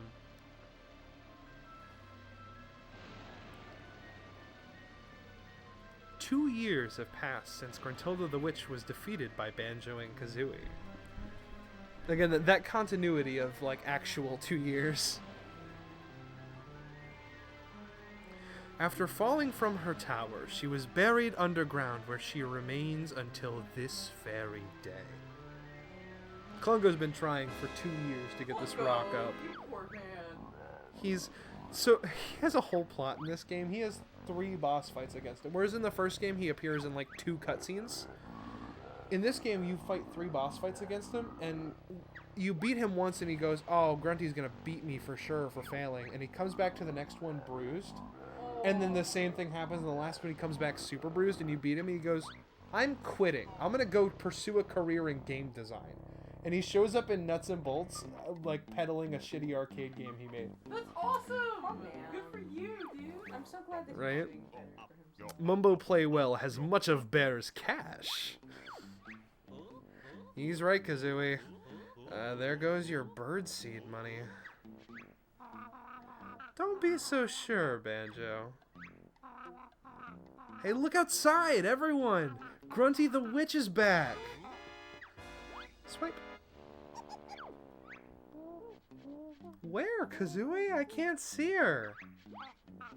Oh, false alarm. Must have been some shadows. So she made everyone look away and stole Bottles' money. Come on, Boneface, let's play. I feel lucky. See how it's looping through this black screen?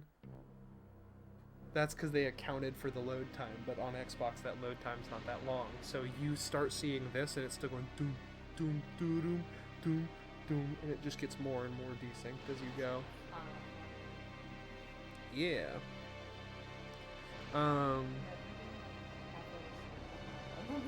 Oh, it gets to like a full scene behind. Wow. It gets really bad on the Xbox version, which sucks because the Xbox version does a lot to improve in full performance. So it sucks that it's not the definitive way to play. Bottles has like aces, dude. Look at his hand. It's actually like a good hand. Stop rocking the table. You're making me sick. Mumbo not rock table. Whole house shakes. Lots. I love them. I like the updated models. They're very nice. Perhaps one of us should go take a look outside. But yeah, no, so you were like, poor Klungo. He's been there for 2 years. His life's not going good. That's like his whole arc in this game. Is him realizing his job's shit and quitting. Good for him. Right? It is good for him. I think that's, if I remember correctly, that drill is named the Hag 1. That's my schnoz. It's your schnoz. The hag. I'm glad I'm sharing my favorite game with you guys. This is my favorite video game ever. I need you to understand, we went for my second favorite. This one is my favorite ever. First comment is, that's my schnoz. So meet Mingella. Make the jokes as you please. Hurry, Meningitis hurry, Blobelda. Our sister is waiting. So that's Mingella. Meningitis and Blubberda. And that's Blobelda. And her cat probably has a name, I don't know it. Quickly we must go, or angry Grunty will be. Then get off me, you must, or move I cannot. So they don't speak in rhymes. They're just like, They're just selling. yeah, silly witches. It stopped now. I wonder what it was. Sure was noisy. Let's go take a look, Kazooie. But it's dark out there. I'll be scared. Mumbo much brave. Me go look outside. Back in minute. And he just doesn't come back. What a sucker, huh? Come on, Banjo, give me a hand. She said, I'm so Kazooie! scared. Right? And then stole his money, and Banjo's like, what the fuck are you doing? I'm so scared that I just won't have to run. Look how, like, animated Mumbo is now. He looks so good. Klungo, still not realizing his job's shit, is like, I failed. Worry, Grunty mustn't get you out. I love seeing Mumbo in the background. Big Rock is so powers we must combine. Grunty's sisters, you should not mock. This is Boulder Blast, and it says all this. Now watch our magic blast this rock. It says it in the book that Grunty's sisters, you should not mock. It's really good. A good opening to a sequel to the first game. It implodes. It goes. Yeah. Gone Rock has, so out Grunty can come.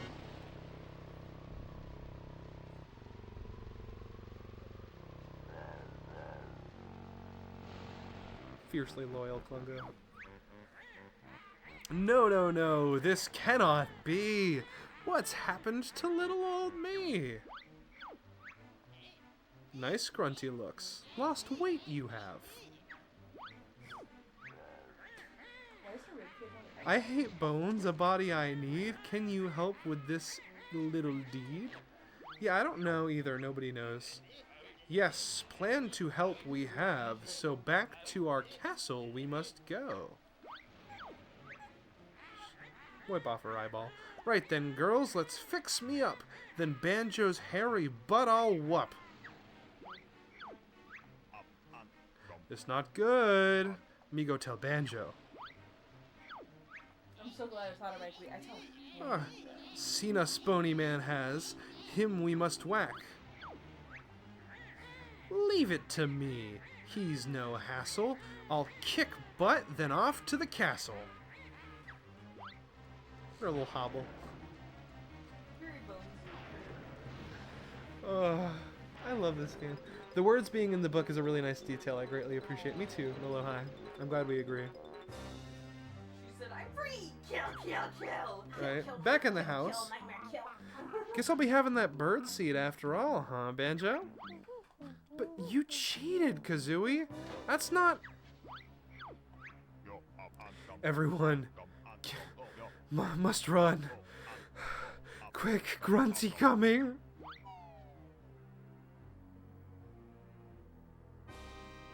Loading.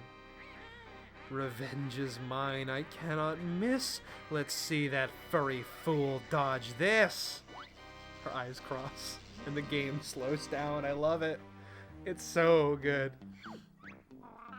Yeah, Skull Boy. And I bet she had 2 heads. No joke. Look. Spell coming.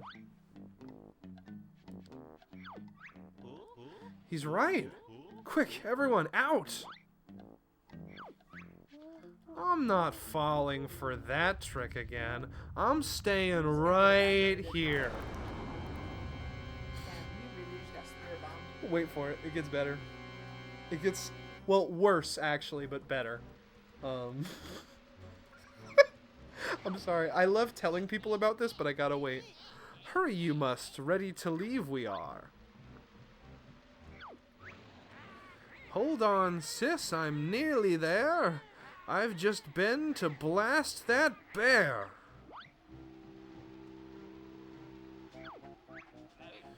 Troops we will leave. Destroy area they will.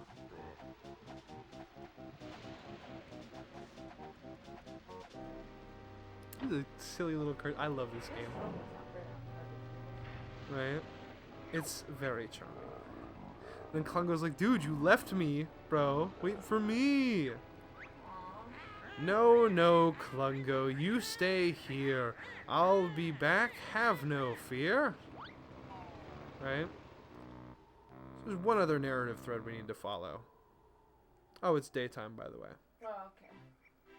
Remember how the house got blasted, though? I think we should probably follow that narrative thread. I cannot wait for you to hear this line. It's gonna be beautiful. Mumbo's head hurts. Look at our house. Well, at least everyone got out safely. About that chief. Hang on. Where's Goggle Boy? Oh my god. Oh, just hang tight. He's so miserable. Hang tight. Uh-huh. Mole looks much unwell. It's worse than that. Grunty's killed poor Bottles. Wait. He wasn't the favorite character in Banjo-Kazooie anyway. Kazooie! Sorry. That is my favorite line in this game. Grunty wreck house and kill Bottles. Grunty will pay. Baron Bird get after Witch. Mumbo see you later. Great! I get to peck some more witch butt. Let's go, Banjo. I have a feeling it's not gonna be so easy this time. Don't ask me where Tootie is, by the way. They just don't. She moved up to college, I guess. So he's fucking dead. Wow, he's fully dead. And he heard that. Yeah. Oh no, various insects are taking an interest in my corpse. Yeah, fair. If you linger, he has various complaints. But yeah, so... They just leave his burnt corpse? Yes. We wander off on our quest and leave it there with his angel flying next to it. The two things are, one, of course my favorite line in this game is Bottles fucking dies and Kazooie goes, he wasn't the favorite character, it's fine. We're literally decaying down here. Come on. Yeah, and then the other thing is, originally this game was going to have a 2-player mode where you could take control of Bottles' ghost and he'd turn into like a devil ghost. And you could possess enemies and either use them to help the player by fighting other enemies or hinder them by fighting the player. That's hilarious. And like he would just follow you around and the second player would possess enemies. And with a Game Shark you can bring it back into the game, but it's not actually in the game. I wish I could believe Bottles' ghost. Right? That would be funny. My other favorite thing is opening area from the first game, Cherry Chipper, Green Grass, Yellow Flowers tutorial area. Definitely. Now in a minor key. It's the same theme. It's the same tune, now in a minor key, and the whole place is falling apart and ravaged. They death marched it. Yeah, I really like it. It's pretty violent. It's good. I love this game. There's Klungo. He's just,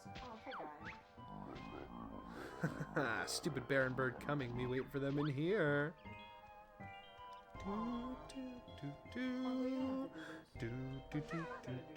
Right. I hope you're enjoying the lag. It doesn't get better. I do enjoy. We start with every move we had in Kazooie, all of them, including the shoes. The shoes do a new thing. The turbo trainers. Not only are there speed boosts now, they also let us walk on water. They didn't do that in the first game, so that's pretty nice. Let me some feathers real quick. Golden feathers should also appear somewhere. That's a funny looking bottles. Why is he all military? I'm sure we'll find out later. He's a brother. Yeah, Spiral Mountain's all fucked up. The bridge is out to Grunty's lair, but the flight pad's here, so we can fly. That's cool. Let's go check out Grunty's lair. Oh, you can also see the hole she fell in. The Grunty-shaped hole. Yeah, the Grunty-shaped hole. In Nuts and Bolts, something they did do well is when you visit Spiral Mountain, there's a grate over it and like a little marquee with like a speaker that tells you about the story of Kazooie and Tooie. Nice. So here's her lair. The painting's been busted and there's feathers behind it.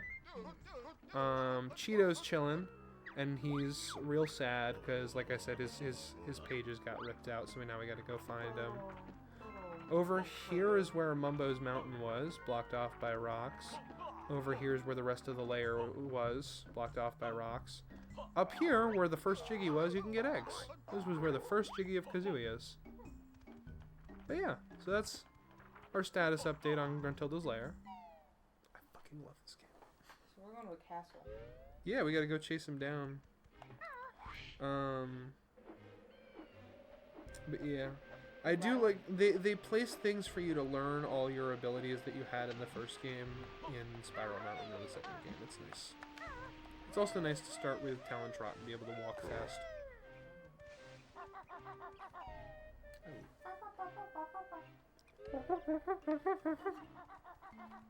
Inside the Digger Tunnel.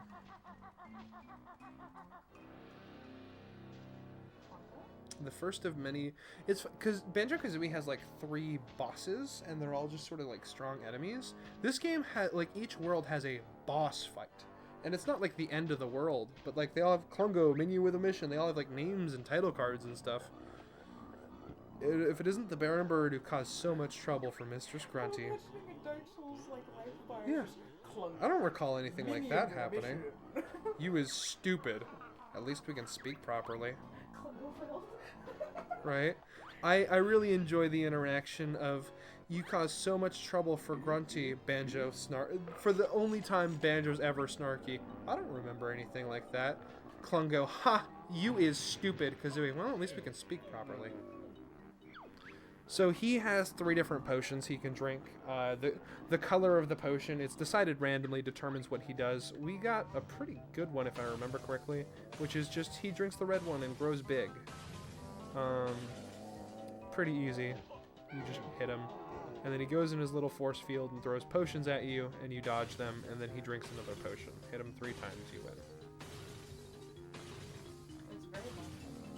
Yeah, and he has 3 different potions he uses, so over his 3 fights, you'll see all of them just in a random order. Yeah. Bosses with titles. The titles in this one are really good. Klungo, minion with a mission, is like just sort of the generic, like, one, but some of them are really funny. Nasty Baron Bird hurts poor Klungo. You asked for it. Why don't you run off and we'll forget this ever happened? Good idea.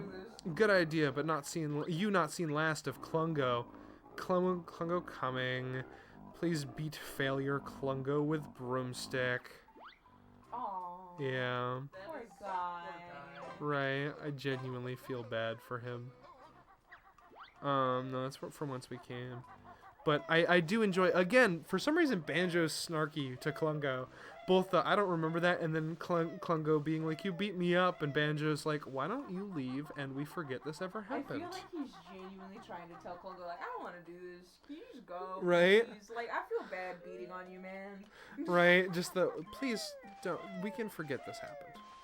You don't even have to ask my insurance. I'll just pay for it out of pocket. Please, man. Like, talking to him like it's like... One of my silos.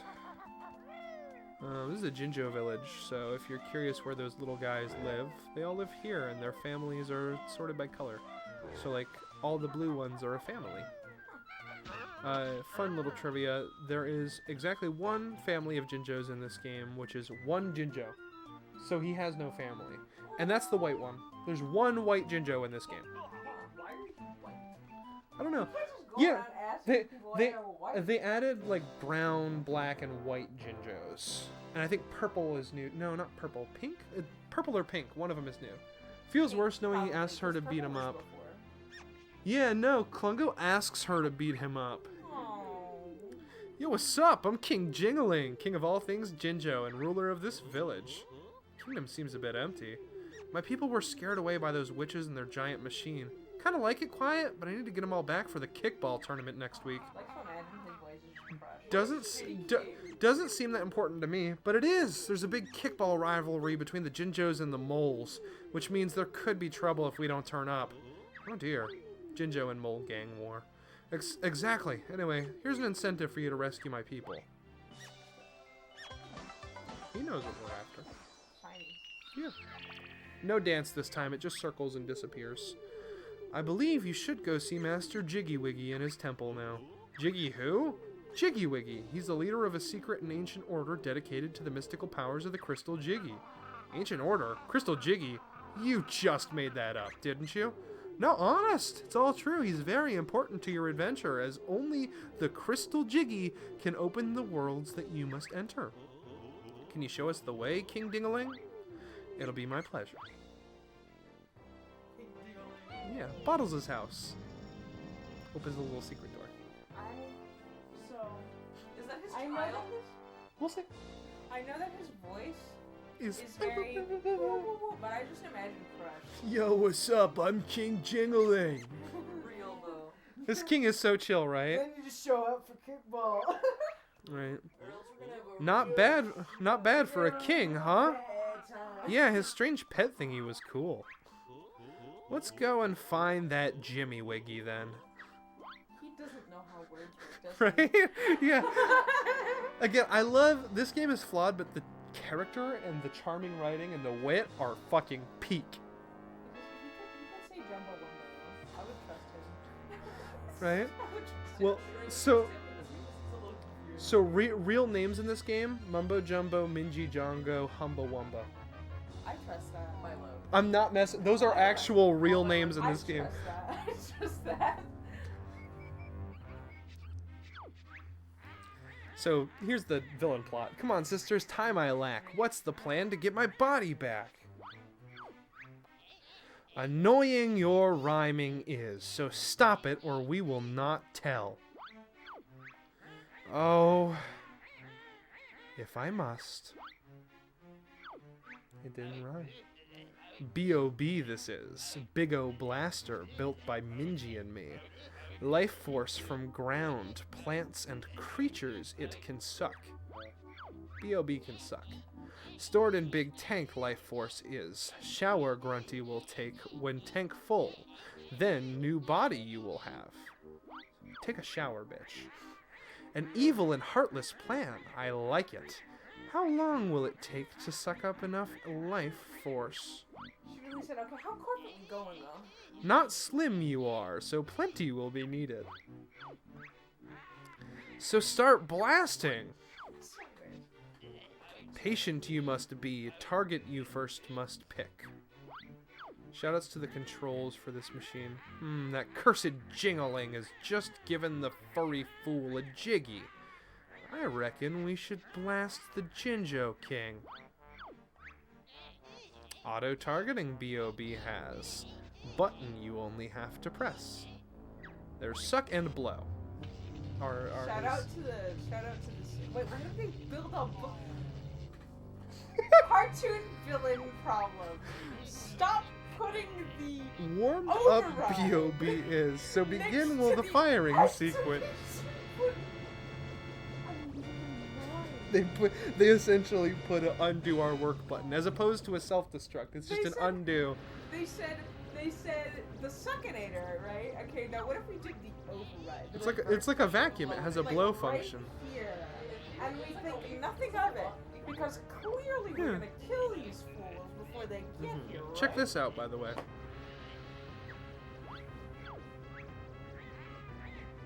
I'm sorry? They stole the life force. What about that Man just traitor? died? What about that traitor Jingling? She just asked. Never mind the landscape. Oh my god, Jingling was a part of the... No, they just sucked out his life force. He's just a zombie now. I guess she calls him a traitor because I think he gave Banjo a jig. Yeah. It's just like she's mad at him. Successful BOB was Jingling's life force we have. Dang, he's just a zombie. Yeah. Right then, girls. Let's blast the whole island. Just stop. This we can do, but big charge up BOB will need. She just stops. Like, is like the whole rest of the game? Hours it'll take, and revenge Bear will seek. Ha! I wouldn't worry. Banjo's got no one to help him now that Mole and Jingling are gone. He'll never get to us in time. Hi, Lovey. Bits were cheered. Thank you for the bits. Yippee. I heard the dwing. So, I have two things to share with you. We'll start with King Jingling here. We can go into the temple that has had its life force sucked out. We gotta fight this guy. No. Zombified throne room. The throne room is also zombie. He goes, ooh. Oh, he just tries to kill us. Here's his pet, little Squeak.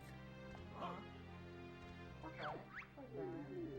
Be quick on the plains. Stomponodon shows no mercy. He vaguely says things about bosses in this game, including one where he talks about remembering going fishing with Lord Wu Fak Fak. Lord Wu Fak Fak is an anglerfish. Huh. Yeah. Anyway, the other thing I want to share with you before we leave Jinjo Village, rabbits, yes, is so you know how I said all the houses are color coded and there's all the families. Yeah.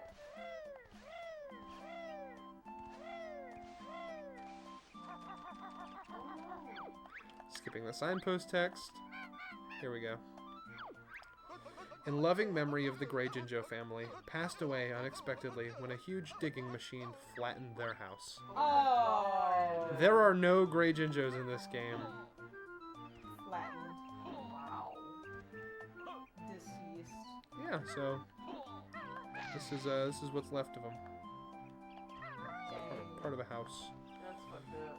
Yeah. So in case you needed incentive to hate the witches and their digging machine. So all this peppy nonsense going on, it's just, ramifications of nuclear warfare. Yep. Yeah, no, this game aimed to be darker. Like I said, the main reason I like this game is the characters and writing. I think it's charming because it did way more with like the concept of this is a world with people living in it. Whereas Kazooie is very self-contained, which in some ways is better. Bottles' house, but in other ways doesn't lend itself to things like this. Hello there, Banjo. How are we today? Pretty good, Mrs. Bottles. And yourself? Oh, fine, fine. Tell her about Ghosty Boy. Keep quiet, Kazooie. What was that? Is Bottles okay? He should be back from Spiral Mountain for his dinner soon. He never misses his dinner, you know.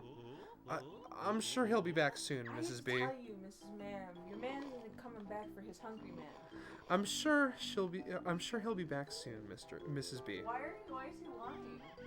He He's just Okay, imagine he's just a little guy. imagine humble, kind Southern man is faced with the idea of telling a lady that she's just been widowed and he could do nothing to save the day. So like, look at Subway, right? You have little lady, like He had a same kid. exact itty bitty. Check out this perfect demure, dark poster. Sweet, Or Jet Force Gemini poster. demure, sweet energy as her husband. You have to tell her husband is this. You have to be honest about that. You can't. Hello, Banjo. Hey, Goggles. Since you and Daddy are such good friends, I'll give you these prototype glasses he's working on. Did he finish working on them by any chance? Oh, yeah. I believe they're called the Amazo Gaze glasses. He's playing with a Donkey Kong plush. What do? Well, when in Banjo's eyes view, you see left and see right to zoom in and out. Not bad. This is a fully optional upgrade, but I like it. Megan, yeah, it's helpful. So that's goggles. And then we have to go through to where the secret door was. His dad is dead. Hey there, Banjo. Hey, Specky.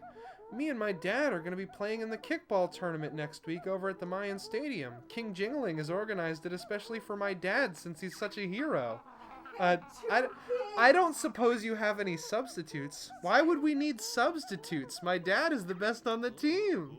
I'm sure he was. Is. And did you know that tunnel over there is my secret way out of the village? You might find it useful. We already know that. King Dingling is a personal friend of ours. He opened it up especially for us. Nice. Yeah, Hey. like full out. A Wife and two kids. children. Another Jet Force Gemini poster. Full out. Wife and two children. Yep. And both children love him much. The wife thinks he's coming home. The other child thinks he's coming home and is excited to play kickball with him. He whole ass had a wife, 2.5 children, and probably a dog. I am Jiggy Wiggy, and this is my temple. If you want to see me, you'll need to get past my doorman first. Do do do do do do do do. We can do a few things. Like grab our first Jinjo and open this silo. I'm gonna do that real quick. Cool. Yeah, I was say cool thing about Jinjos in this game. There are a set number of them in levels, but it's not like the first game where it's save all 5 and get a Jiggy. It's that each level, like a level says there are 3 Jinjos in this level, and the Jinjos are randomly colored. Oh, okay. Your goal is to grab all the Jinjos in the game so you fill in the families. When you get all of one color, they say, thanks for reassembling our family. Here's a Jiggy. Which is what, yeah, which is why it's funny, because if you get the white one, not only do you get this cutscene, you know, where it's like, yeah, thanks for rescuing me. I hope you can find my similarly colored family. And then immediately it gives you a cutscene where he's like, you found my whole family, and it's him alone in the house. That's so sad. Yeah. Christ. Wasn't he like right next to that kid? That's fair. Well, this one could be the white one. This one was the black Jinjo. One of 9. He was like right next to him. Yeah. But they're scattered in the overworld and in the levels. Anyway, here's how we open levels in this game. I am a lowly disciple of Jiggy Wiggy. I work the door of his sacred temple to keep those out who are not worthy. Sounds like fun. You think we're worthy? That depends. To prove yourself worthy to enter, you must collect images in the form of Jiggy Wiggy himself. And what might these images look like? Jigsaw pieces, also known as Jiggies. Sounds familiar. Let's see what you have then. It seems you have collected enough Jiggies to be allowed inside. Remember, no cameras permitted and only food purchased at McJiggies can be eaten within. God damn it. I love this game. That's hilarious. I love this game a lot. There was something about a kid. He was dancing up and down like the black kid. Greetings, O Chosen One. You have entered the sacred temple of Jiggy Wiggy. Approach the golden monolith if you wish to prove yourself worthy. So, the pretense here is that Jiggy Wiggy is saying he's all powerful. I'm gonna remind you that a couple times here. We approach the golden monolith. This is the thing I think you would enjoy about this game. This is how we open levels. Shut up. Wait, puzzles. They gradually get harder, but like, you open levels by just doing a little moving puzzle. That's why you mentioned that, and I was like, you would love this. You have completed Jiggy Wiggy's Challenge 1, so now the Great One will show you the way. All-powerful Jiggy Wiggy is going to open the level for us, guys. All-powerful, mighty Jiggy Wiggy is going to use his Jiggy Wiggy powers to open the level. I love Jiggy Wiggy so much. What is this on the floor again? Behold, the power of the mighty Jiggy Wiggy. Oh, I guess, I don't know. The crystal Jiggy does all the fucking work. Yeah. Jiggy Wiggy does nothing. Yeah. Also, what's with 90s Rareware and Crystal? Shoutouts to the Donkey Kong Country cartoon having the crystal coconut, and this game having the crystal Jiggy. It's fun. Collect this man. Right? Collect his head. right? And it shot the door and it's gonna explode. Oh, it can open. Okay. Yeah. There's like a 50-50 in this game. Some of the doors explode when shot with a laser, and some of them gently open. That's hilarious. I love it. You do not have enough jiggies to attempt challenge 2. Come back. Shut up. Wait until every time I leave Jiggy Wiggy's temple after this point, he says I can attempt the next challenge, and I don't. Do a little mayhem temple. We're definitely extending beyond the 2 hours, but good fun. There's a warp pad. They're like, hey, we made our levels fucking big. Here's a thing that lets you teleport around once you find the other warp pads. So you have to do challenges, but...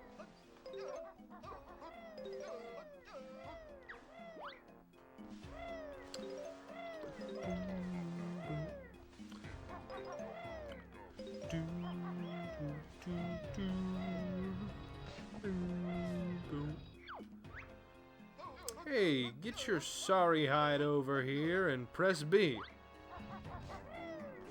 This little situation. Drill Sergeant Jam Jars reporting for duty, sir. Banjo, get a load of this bozo. He looks like Bottles in uniform. Of course I look like Bottles, you punk. He's my brother. How's the geek keeping anyhow? Not too good. Recently deceased at the hands of Grunty the Witch. Sorry to hear that, Fleaball. Did you go out fighting? Playing cards, actually. Typical. So, you'll be wanting to learn some of my special moves to get even with the witch, huh? Not really. Bottles taught us loads in the last game. Ha!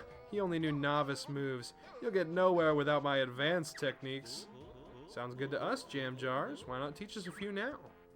Not that easy, punk. You gotta prove your sorry selves first by collecting me a few notes. Come back if you can find enough.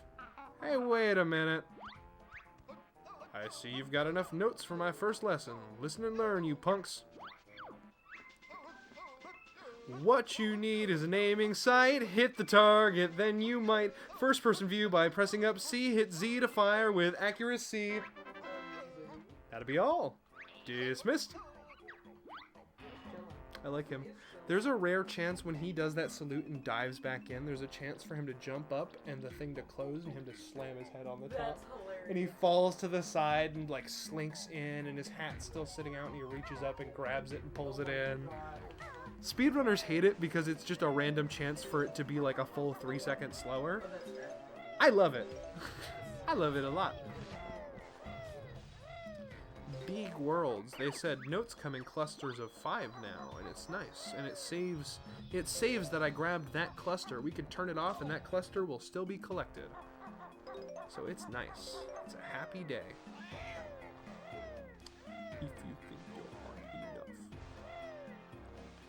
I'm gonna just grab this treble clef and we'll probably come back to this because we're well over time, but treble clefs worth a mighty 20 notes.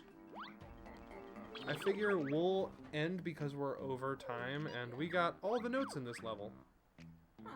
Yeah. Alright. Yeah. Cool.